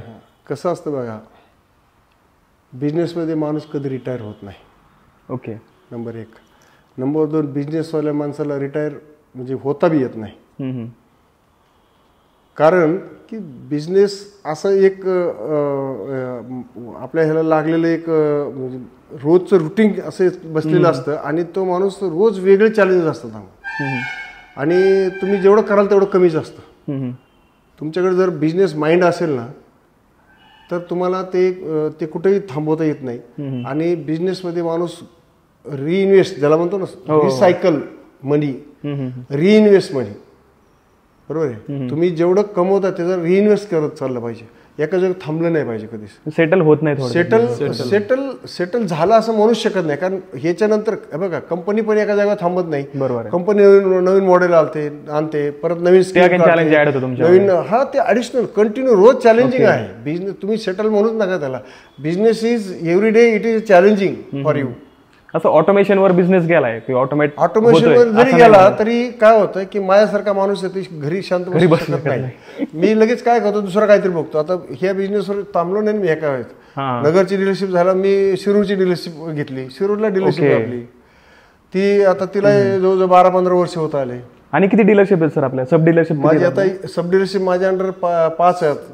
5 सब डीलरशिप आहे, त्यातले 7 अजून 2 वाढले. अजून आता 2 वाढले. 7 डीलरशिप आहे माझ्याकडं. शिरूरचं स्वतःचं शोरूम आहे, स्वतःची जागा. तुम्ही ज्या सब डीलरशिप साठी प्रयत्न केले होते आता तशाच 7 आता माझ्या अंडर 7 सब डीलरशिप. हा. आणि 2 डीलरशिप अजून ऍड होतात, 7 डीलरशिप. आता मग नंतर पेट्रोल पंप. म्हणजे कसं तुम्ही म्हणले ना, ते तुम्ही सेटल होत नाही. सेटल नाही, सेटल झालं असं पण जर म्हणले तर आपलं मग प्रगती थांबून जाते. ओके. सो तुम्ही त्या अँगलने कधीच हे नाही करत. विजयाने भारावून जायचं नसतं. जो विजयाने भारावून जातो ना, ते श्रीकृष्णाचं वाक्य आहे एक असं, तुम्ही विजयाने भारावून गेले तर तुम्ही तिथंच थांबता, तुम्ही पुढे जात नाही. तुम्ही ज्यांना तुम्हाला वाटतं ना सेटल आहे, तर सेटल आहे, ठीक आहे ना, हे सेटल आहे. तुमच्या आता यंग जनरेशन आले, त्यांच्यासोबत हे करा किंवा त्यांना नवीन ह्याच्यात अजून नवीन स्कोप निर्माण करायला सांगा किंवा ह्याच्यात नवीन वाढ करायला सांगा. असे एखादी 2 डीलरशिप करणे असेल किंवा अजून दुसरे बिझनेस. आता आम्ही म्हणून ते एक्सपान्शन चालू केलं ना. इथं समजा ऑटोमोडवर गेली समजा डीलरशिप, तर आमचे शिरूर आहे ते ऑटोमोडवर आहे. बाकीचे सगळं नेटवर्क चालू आहे ते सगळं आहे. परत पेट्रोल पंप चालू आहे तिथेही पार्टनरशिपमध्ये आमचं, तो बी व्यवस्थित चालू आहे. आता हे नवीन जनरेशन जे करते, आता स्वप्नीने ते रेड टेपचं नवीन डोकं लावलं, जे मार्केट कुठे चाललंय. आपण तर काळाच्या बरोबर, आणि महत्वाची गोष्ट काय आहे माहिती का, तुम्ही जोपर्यंत काळाची पावलं ओळखून चालत नाही तोपर्यंत तुम्हाला यश भेटू शकत नाही, तुम्ही सक्सेस होऊ शकत नाही. आता मी कसं आहे, माझा स्वभावच असा आहे की मी जन्मापासून म्हणजे मला हे स्ट्रगल म्हणायचं नाही, एन्जॉय केलं मी स्ट्रगल म्हणतच नाही कधीच. लाईफ ही स्ट्रगल समजले ना तर मग तुम्हाला तुमचं लाईफ एक बोज वाटेल. स्ट्रगल म्हणायचंच नसतं कधीच, कारण स्ट्रगल हा शब्दच माझ्या दृष्टीने माझ्या डिक्शनरीमध्ये नाहीये. काही लोक म्हणतात नाही मला वाटलं तुझ्यावला आहे. वाटलं हा शब्द माझ्या डिक्शनरीत नाही. नो हा शब्द माझ्या डिक्शनरीत नाही. तुम्ही म्हणले ना तिसरं म्हटलं उडी टाक, मी हो म्हणेल, पण मला माहिती ते खाली मरून नाही द्यायची जबाबदारी तुमची. कारण कसं आहे, तुम्हाला हो म्हणायला शिकलं पाहिजे. मग होकारात ना नकार कसं जायचं, ठीक आहे मी करतो, पण जर समजा मी पडलो खाली काय झालं तर तुम्ही म्हणता मग आम्ही घेऊ जबाबदारी, पण मी हो म्हणलं पाहिजे पहिले. आता काही लोक म्हणतात मला वाटतं हा शब्द नाही, गृहीत धरू नका कोणाला. तुम्ही ती गोष्ट आहे ना प्रत्यक्ष त्याच्यामध्ये डीपमध्ये जा, अंडरस्टँड करा आणि मग पुढे जा. आता नगरकरांचं कसं झालं की एक व्यक्तिमत्व दिसतं, तुम्ही सक्सेसफुल आहात बाबा याच्यामध्ये, त्यामागचे जे स्ट्रगल आपण म्हणू शकतो की ते लोकांना माहित नाही. आता ते नगरकरांनी या माध्यमातून माहिती आहे, त्यांचं कारण बी नाही माहित असायचं ना. ते त्यांच्या जागेवर कस्टमर काय करणार, कस्टमरला डीलरचे काय दुःख आहे त्यांना बघायचं काय संबंध येत नाही. त्यांना काय त्यांच्या गाडीविषयी, त्यांच्या स्वतःविषयी त्यांना काय ट्रीटमेंट मिळते, त्यांना काय रिस्पेक्ट मिळतो आणि त्यांच्या गाडीला काय ट्रीटमेंट मिळते. तुम्ही विचार करा, तुमची गाडी जर एखाद्या वर्षामध्ये गेली आणि तो जर असं वाकडं ठोकत असेल तर इकडे हृदयाला कस्टमरचा त्रास होतो. बरोबर, ही सुद्धा आम्ही गोष्ट आमच्या लोकांना समजून सांगतो. वर्षामध्ये काम करते लोकांना, जे ठोकठोकीचं काम करायचे कस्टमर तिकडे काचेतनं बघत असतो, त्याला वाटतंय की माझ्या गाडीशी हे कसं पद्धतीने हे बिहेव करतात किंवा माझ्याशी कसं वागतात, मला रिस्पेक्ट देतात का, चहा पाणी विचारतात का, त्यानंतर मला व्यवस्थित वागणूक देतात का, डिलिव्हरी होईपर्यंत जाईपर्यंत सगळ्या गोष्टींचं आमच्याकडे सगळी सिस्टीम ठरलेली, सगळं प्रोटोकॉल ठरलेलं, सगळी सिस्टीम ठरली.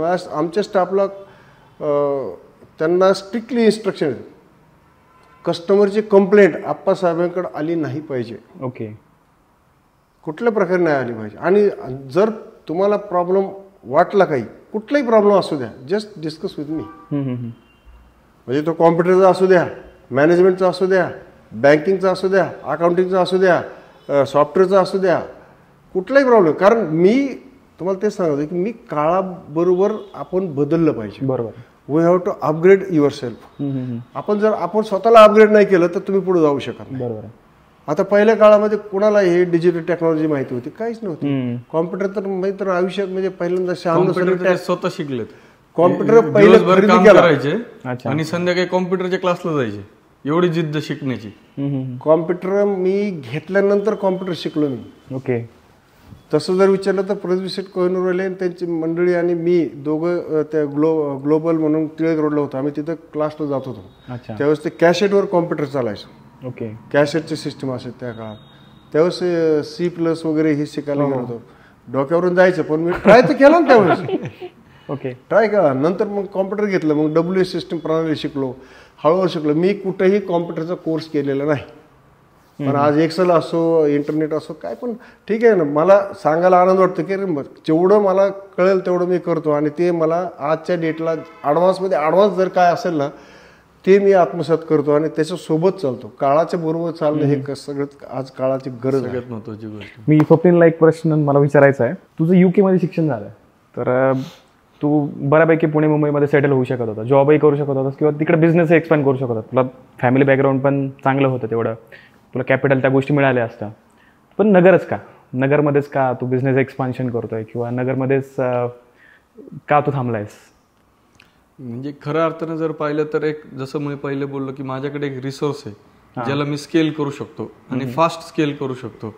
त्याच्यासाठी मी सगळ्यात पहिली गोष्ट हा निर्णय घेतला की अहमदनगरमध्ये आपल्याला काही ना काही आपल्याला करायचं, आणि आपला बिझनेस जो आहे तो बघत बघत नगरकरांसाठी किंवा नगरमध्ये काय वेगवेगळे बिझनेस आणू शकतो. तुझे मित्र असतील बाहेर सेटल झालेत आहेत, भरपूर आहेत सगळे, म्हणजे बऱ्यापैकी बाहेर असतात. काही लोक बिझनेस करतात, काही लोक जॉब करतात. पण नक्कीच नगरमध्ये काही ना काही करण्याच्या दृष्टिकोनानेच मी इथं आलेलो आहे. आणि मेन म्हणजे जे वडिलांनी जे काही आतापर्यंत जे एस्टॅब्लिश करून ठेवलेलं आहे ते देखील पुढे कुठंतरी आपल्याला चांगल्या रीतीने पुढे घेऊन जायला पाहिजे. आणि मार्केटमध्ये जे आतापर्यंत आपण डिलिव्हर करत आलोय ते डिलिव्हरी जी आहे, म्हणजे सर्व्हिस, चांगली सर्व्हिस वगैरे, हे जे व्हॅल्यूज आहेत ते आपलं कंटिन्युअसली ते पुढे जाणं खूप महत्वाचं आहे. सो त्याच्यासाठी देखील मी तो एक जबाबदारीचा निर्णय समजला की आपण हे पुढं विचारांचा वारसा पुढे पण नेला पाहिजे. जो म्हणजे शोरूमचा वगैरे तर आहेच, पण जे आपल्या शोरूमचे जे विचार आहेत, जे शिवम टीव्हीएसचं जे कल्चर आहे ते देखील पुढे नेलं पाहिजे. आणि नगर हे मला कुठेतरी सांगायचं झालं तर अजून एक मला असं वाटतं की नगर हे भविष्यामध्ये डेव्हलपमेंटसाठी खूप चांगलं आहे. पुण्यामध्ये जाऊन जर एवढ्या मोठ्या कॉम्पिटिशनमध्ये स्ट्रगल करण्यापेक्षा आपण नगरमध्ये आपल्या कसं करू शकतो, कसं व्यवसाय वाढू शकतो याच्यावरती पण, म्हणजे वेगवेगळे ब्रँड्स आणणे, वेगवेगळे बिझनेसेस आणणे आणि नगरचं आपण कल्चर कसं वाढू शकतो, कसं लोकांसाठी नवीन नवीन आणू शकतो, ह्या दृष्टिकोनाने मला असं वाटलं की it is a very good opportunity. अरे आज मी बघतोय अहमदनगर जे आहे आपलं नगर ते पेन्शनर सिटी झालेलं आहे.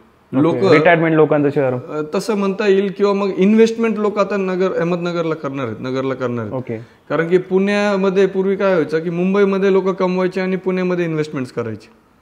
त्यानंतर लोक पुण्यामधले जे लोक आहेत आता जे कमवत आहेत ते काय करतायत, आपल्या गावी इन्व्हेस्ट करतायत. जसं की संभाजीनगर असेल, जसं नाशिक असेल, तसं पुण्यामध्ये पण आता कल्चर, तसं आपल्या नगरमध्ये देखील आपलं जे काही कल्चर आहे ते वाढणार आहे.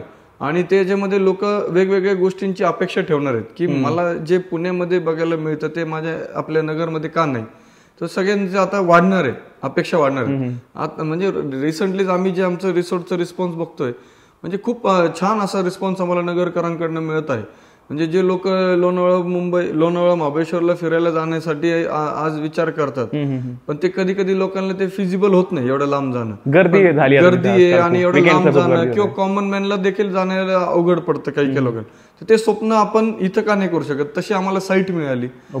जे आमचे पार्टनर्स आहेत त्यांनी खूप सुंदर अशी साईट शोधली होती आणि नंतर आम्ही त्यांच्यावर असोसिएट झालो, ऍज अ इन्व्हेस्टमेंट किंवा नंतर पार्टनर झालो. तर अशा प्रकारे ते आम्हाला तिथं सापडलं आणि ते खरंच इतकं सुंदर आहे की आपल्याला लोणावळा महाबळेश्वर विसरू अशा पद्धतीची ती साईट आम्ही तिथं डेव्हलप केलेली. सो ह्या प्रकारे विजन घेऊन चाललो आहोत आम्ही की अहमदनगरमध्ये देखील, आपल्या नगरमध्ये देखील की कसं काय चांगल्या गोष्टी आणता येतील. आणि कल्चर नगरचं जे आहे, जे नगरकरांना अपेक्षित आहे, पुणे मुंबईत जे मिळतं, बऱ्याच लोकांचे नातेवाईक पुण्यात असतात, मिलेनियल्स असतात, जे यंग मुलं आहेत आणि त्यांचे स्नॅप्स बघतात, तिकडे कुठेतरी काहीतरी खूप एन्जॉयमेंट चालू असतं, कुठेतरी विकेंड्स वगैरे हे सगळे कार्यक्रम वगैरे असतात, गेट टुगेदर असतात. आणि आपल्या इथले जे काही मुलं आहेत जे तेवढेच स्किल्ड आहेत सगळेत, पण नगरमध्ये आहेत, आई वडिलांबरोबर आहेत, घरी आहेत, वर्क फ्रॉम होम करतायत, तर त्यांना पण अपेक्षा असते की इथं आपल्या इथं काय नको असं, आपल्या इथं पण असं इन्फ्रास्ट्रक्चर पाहिजे, आपल्या इथं पण काही ना काही एंटरटेनमेंटच्या गोष्टी पाहिजेत. तर या अनुषंगाने आपण अजून काय करू शकतो याच विचारांनी आम्ही विजन घेऊन चाललो आहे. आता काय असं की कोणताही बिझनेस फक्त कॅपिटलनी चालत नाही, इन्व्हेस्टमेंट असेल तर त्याने चालत नाही, त्याला गायडन्स पण लागत असतो. तर तुमच्याकडे ऑलरेडी आता तसे रिसोर्सेस आहेत, लोकांचे कनेक्ट्स आहेत, तर याचा वापर करून तू नगरकरांसाठी काही वापर करू शकतो की नगरमध्ये जे त्यांना बिझनेस सुरू करायचा आहे बाबा, जे नवीन एंटरप्रेन्योर असतील त्यासाठी तू काय करू शकशील याच्यामध्ये जर पाहिलं तर माझं म्हणजे विचार असा आहे की मनापासून नगरकर जे आहेत, नगरमधले एंटरप्रेन्योर्स असतील, कुणाकडे काही, मी युके मध्ये असताना आमच्या युनिव्हर्सिटीमध्ये नेटवर्किंग कॅफे होतं, त्याच्यामध्ये मी लोकांबरोबर नेटवर्किंग करायचो. त्या शहरामधले व्यावसायिक यायचे आणि स्टुडंट्स असायचे. स्टुडंट्स आणि व्यावसायिक हे मिळून आम्ही तिथं दिवसभर चर्चा करायचो किंवा मोकळ्या वेळामध्ये चर्चा करायचो किंवा संध्याकाळच्या वेळामध्ये तिथं अशा व्यापाऱ्यांना बोलून आपण तिथं त्यांचं मनोगत ते शेअर करायचे, कसं ब्रँड एस्टॅब्लिश केला. काही लोकांचे ग्रोसरी स्टोअर एक होतं तर त्यांनी 3 केले, काही लोकांचं एक एकदम पॉश असं चायनीजचं त्यांनी रेस्टॉरंट बनवलेलं होतं, पण त्यांनी आता त्या शहरामध्ये 3 ते 4 केले. मग त्या लोकांना आम्ही बोलवायचो आणि त्या लोकांना कॅफे कनेक्ट करायचो आम्ही, नेटवर्किंग इव्हेंट, आणि एकदम छान कॉफी वगैरे असायची, गप्पा मारायचो आणि शिकायचो.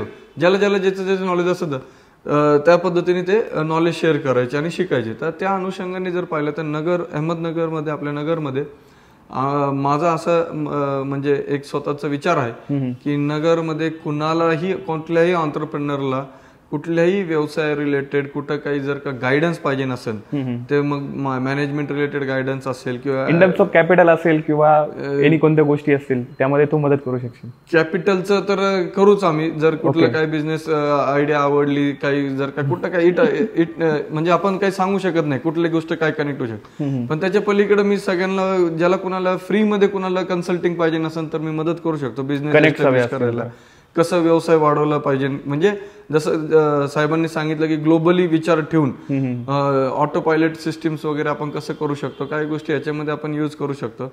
आणि साहेबांचं देखील एक त्यांचं पण ते बोलता बोलता असाच विचार होता की ऑटोमोबाईल रिलेटेड जर का कुणाला कुठं काही व्यवसायामध्ये, जसं ते म्हणले की टेक्निशियन पासून ते वर आलेले आहेत, कुणाला ऑटो गॅरेजेस असतील, आपले स्वतःचे टेक्निशियन्स असतात, प्रायव्हेट गॅरेज असतात, तर कुणाला कुठं काही त्यांना बिझनेसमध्ये काही गायडन्स लागत असेल, काही मदत लागत असेल, ते देखील ते स्वतः फ्री ऑफ कॉस्ट मदत करायला रेडी आहेत सगळ्या ज्यांना कुणाला व्यवसाय वाढवण्यासाठी, ऑटोमोबाईल रिलेटेड व्यवसाय वाढवण्यासाठी कुठं काय करता येईल. आणि मी देखील दुसऱ्या कुठल्या बिझनेस व्हेंचर्स मध्ये जरी कोणी बिझनेस आयडिया असतात तर त्याला कुठं काहीतरी आपण कसं स्कोप देऊ शकतो. ही गोष्ट खूप इम्पॉर्टंट आहे ऍक्च्युली, आणि ही नगरकरांसाठी खूप चांगली असणार, कारण कॅपिटल मिळू शकते पण बिझनेस जर पुढे न्यायचा असेल तर त्याला लागतो गायडन्स. तर गायडन्ससाठी जे ऑलरेडी ज्यांनी बिझनेस केला आहे बाबा त्यामध्ये महारथ हासिल केली असं म्हणू शकतो आपण, तशा लोकांकडून गायडन्स तुम्हाला मिळू शकतो. ओपनली आपण सांगू शकतो की तुम्ही स्वप्नील होलेंना भेटू शकता किंवा अप्पासाहेब होलेंना तुम्ही त्यांचं सावळीतलं शोरूम आहे तिथे येऊन तुम्ही त्यांना भेटू शकता. तुमचा बिझनेस कोणताही असो, अगदी ऑटोमोबाईल्स असेल किंवा स्वप्नीलजींची कोणताही बिझनेस रिलेटेड तुम्ही बोलू शकता. पूर्ण नॉलेज आम्ही तुमच्यासाठी इन्व्हेस्ट करू शकतो. नक्कीच.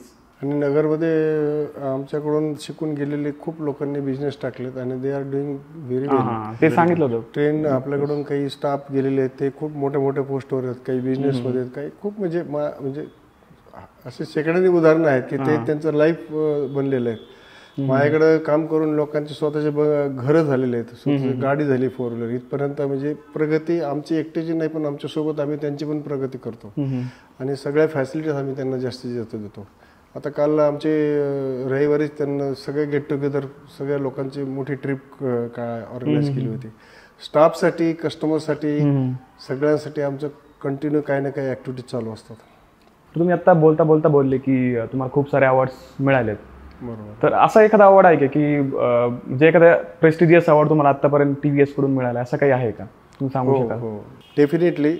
याच वर्षी म्हणजे आजपर्यंतच्या आयुष्यातलं, माझ्या आयुष्यातलं प्रेस्टिजियस अवॉर्ड जर कुठला असेल तर ते म्हणजे की मी 32 वर्षे TVS बरोबर राहिलो त्याबद्दल. आणि महाराष्ट्रात असे फक्त 2 ते 3 डीलर होते आणि इंडियातनं 20 ते 25 डीलर होते फक्त. आम्हाला चेन्नईला आमचे कंपनीचे जे TVS मोटर कंपनीचे ग्रुपचे जे चेअरमन आहेत, मालक ओनर आहेत, त्यांनी चेन्नईला बोलवून आम्हाला तिथं ते प्रेस्टिजियस अवॉर्ड त्यांनी आम्हाला ते त्या ठिकाणी बहाल केलं. आणि त्यांनी आमच्यासोबत जवळजवळ 2 घंटे आमच्या गप्पा बसलो की म्हणजे TVS मधला सगळ्यात मोठा अवॉर्ड आपण म्हणू शकतो त्याला, सर्वात मोठा अवॉर्ड माझ्यासाठी. तो माझे लाईफ टाईम अचिव्हमेंट म्हटलं तरी चालेल की मला हा प्रेस्टिजियस अवॉर्ड त्यांनी दिला. आणि स्वतः चेअरमन, ते चेअरमन म्हणजे ऍक्च्युली सहजासहजी कोणाला त्यांची डेट पण नाही मिळू शकत, पण त्यांनी आमच्यासोबत खूप गप्पा मारल्या व्यवस्थित. आणि म्हणजे हे कल्चर आहे, हे त्यांचा मोठेपणा आहे आणि ते माझ्यासाठी खूप प्रेस्टिजियस आणि माझ्या आयुष्यात प्रोत्साहन देणारे नाही, माझ्या लाईफ मधले ते अचिव्हमेंट म्हणतो ना, अचिव्हमेंट आहे असं मी समजतो स्वतःला. तर त्याबद्दल मी कंपनीचे आणि चेअरमन साहेबांचे मनापासून धन्यवाद देतो.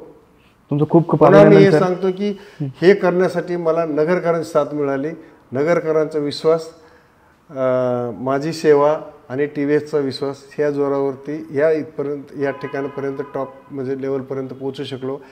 आता यापुढं माझे नेक्स्ट जनरेशन ह्या बिझनेसला नेक्स्ट लेवलला नेण्याचं काम करत आहेत आणि मी ते बघतो आहे. आता सध्या माझं फक्त काम काय आहे की मी इथे डे टू डे ॲक्टिव्हिटीमध्ये अजिबात माझा टाईम घालवत नाही. मी फक्त ओव्हरऑल ह्यांचं काम काय चाललंय, यांचे ग्रोथ आहे का नाही, त्यांना काही अडीअडचणी आहेत का, त्याच्यावरती मी फक्त ऑब्झर्व करतो आणि माझं फक्त मॉनिटरिंग असतं. ह्याच्यापेक्षा जास्त मी दुसरं काम करत नाही. आता मी नवीन प्रोजेक्टवरती जसं अंकुर व्हॅलीचं प्रोजेक्ट आहे त्याच्यावरती मी काम करतोय आणि त्याच्यात पण आम्हाला 100% त्याच्यात माझं हार्डवर्क किंवा माझं जे काही नॉलेज तिथं वापरतोय मी. आणि जे काही आता जे प्रोजेक्ट चालू पण झालं आम्हाला या 8 दिवसामध्ये खूप चांगला रिस्पॉन्स मिळतोय. ओके. आणि त्याचं सगळं डिजिटल मार्केटिंग आणि त्याचं सगळं मॅनेजमेंट त्याच्या सगळ्या गोष्टी हे स्वप्नील आणि त्यांची टीम बघते. ओके. त्याच्यामुळे ते सक्सेस इज देअर.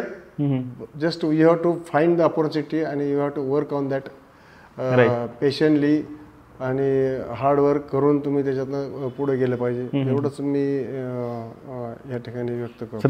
तुम्हाला जो अवॉर्ड मिळाला त्यासाठी तुमचं मनापासून अभिनंदन. थँक्यू. आणि सोशल नगरला तुम्ही आज जो टाइम दिला आम्हाला खूप साऱ्या गोष्टी शिकायला मिळाल्या. फर्स्ट जनरेशन आणि सेकंड जनरेशन या दोन्ही गोष्टी शिकायला मिळाल्या आम्हाला. आणि नक्कीच म्हणजे नगरकरांनाही त्याचा फायदा होईल, नगरच्या बाहेरच्या लोकांना त्याचा खूप फायदा होईल. आणि तुम्ही जो वेळ दिलाय आम्हाला त्याबद्दल सोशल नगरकडून तुम्हाला धन्यवाद आणि तुमच्या भावी वाटचालीस खूप खूप शुभेच्छा. सोशल नगर तुमचं जे काही चॅनल असेल तुम्ही हे एक इनिशिएटिव्ह वेगळा घेतला. बरोबर. आणि त्याच्यात आमची निवड केली आणि आम्हाला तुम्ही हे करायची संधी, आमचं जे काही विचार मांडण्याची संधी दिली त्याबद्दल तुमचे टीमचे आणि तुमच्या सोशल नगर टीमचे सर्वांचे आमच्या शिवम TVS आणि होले फॅमिलीकडून मनापासून आभार. धन्यवाद. धन्यवाद sir. Thank you so much. All the best तुमच्या टीमला. Thank you so much.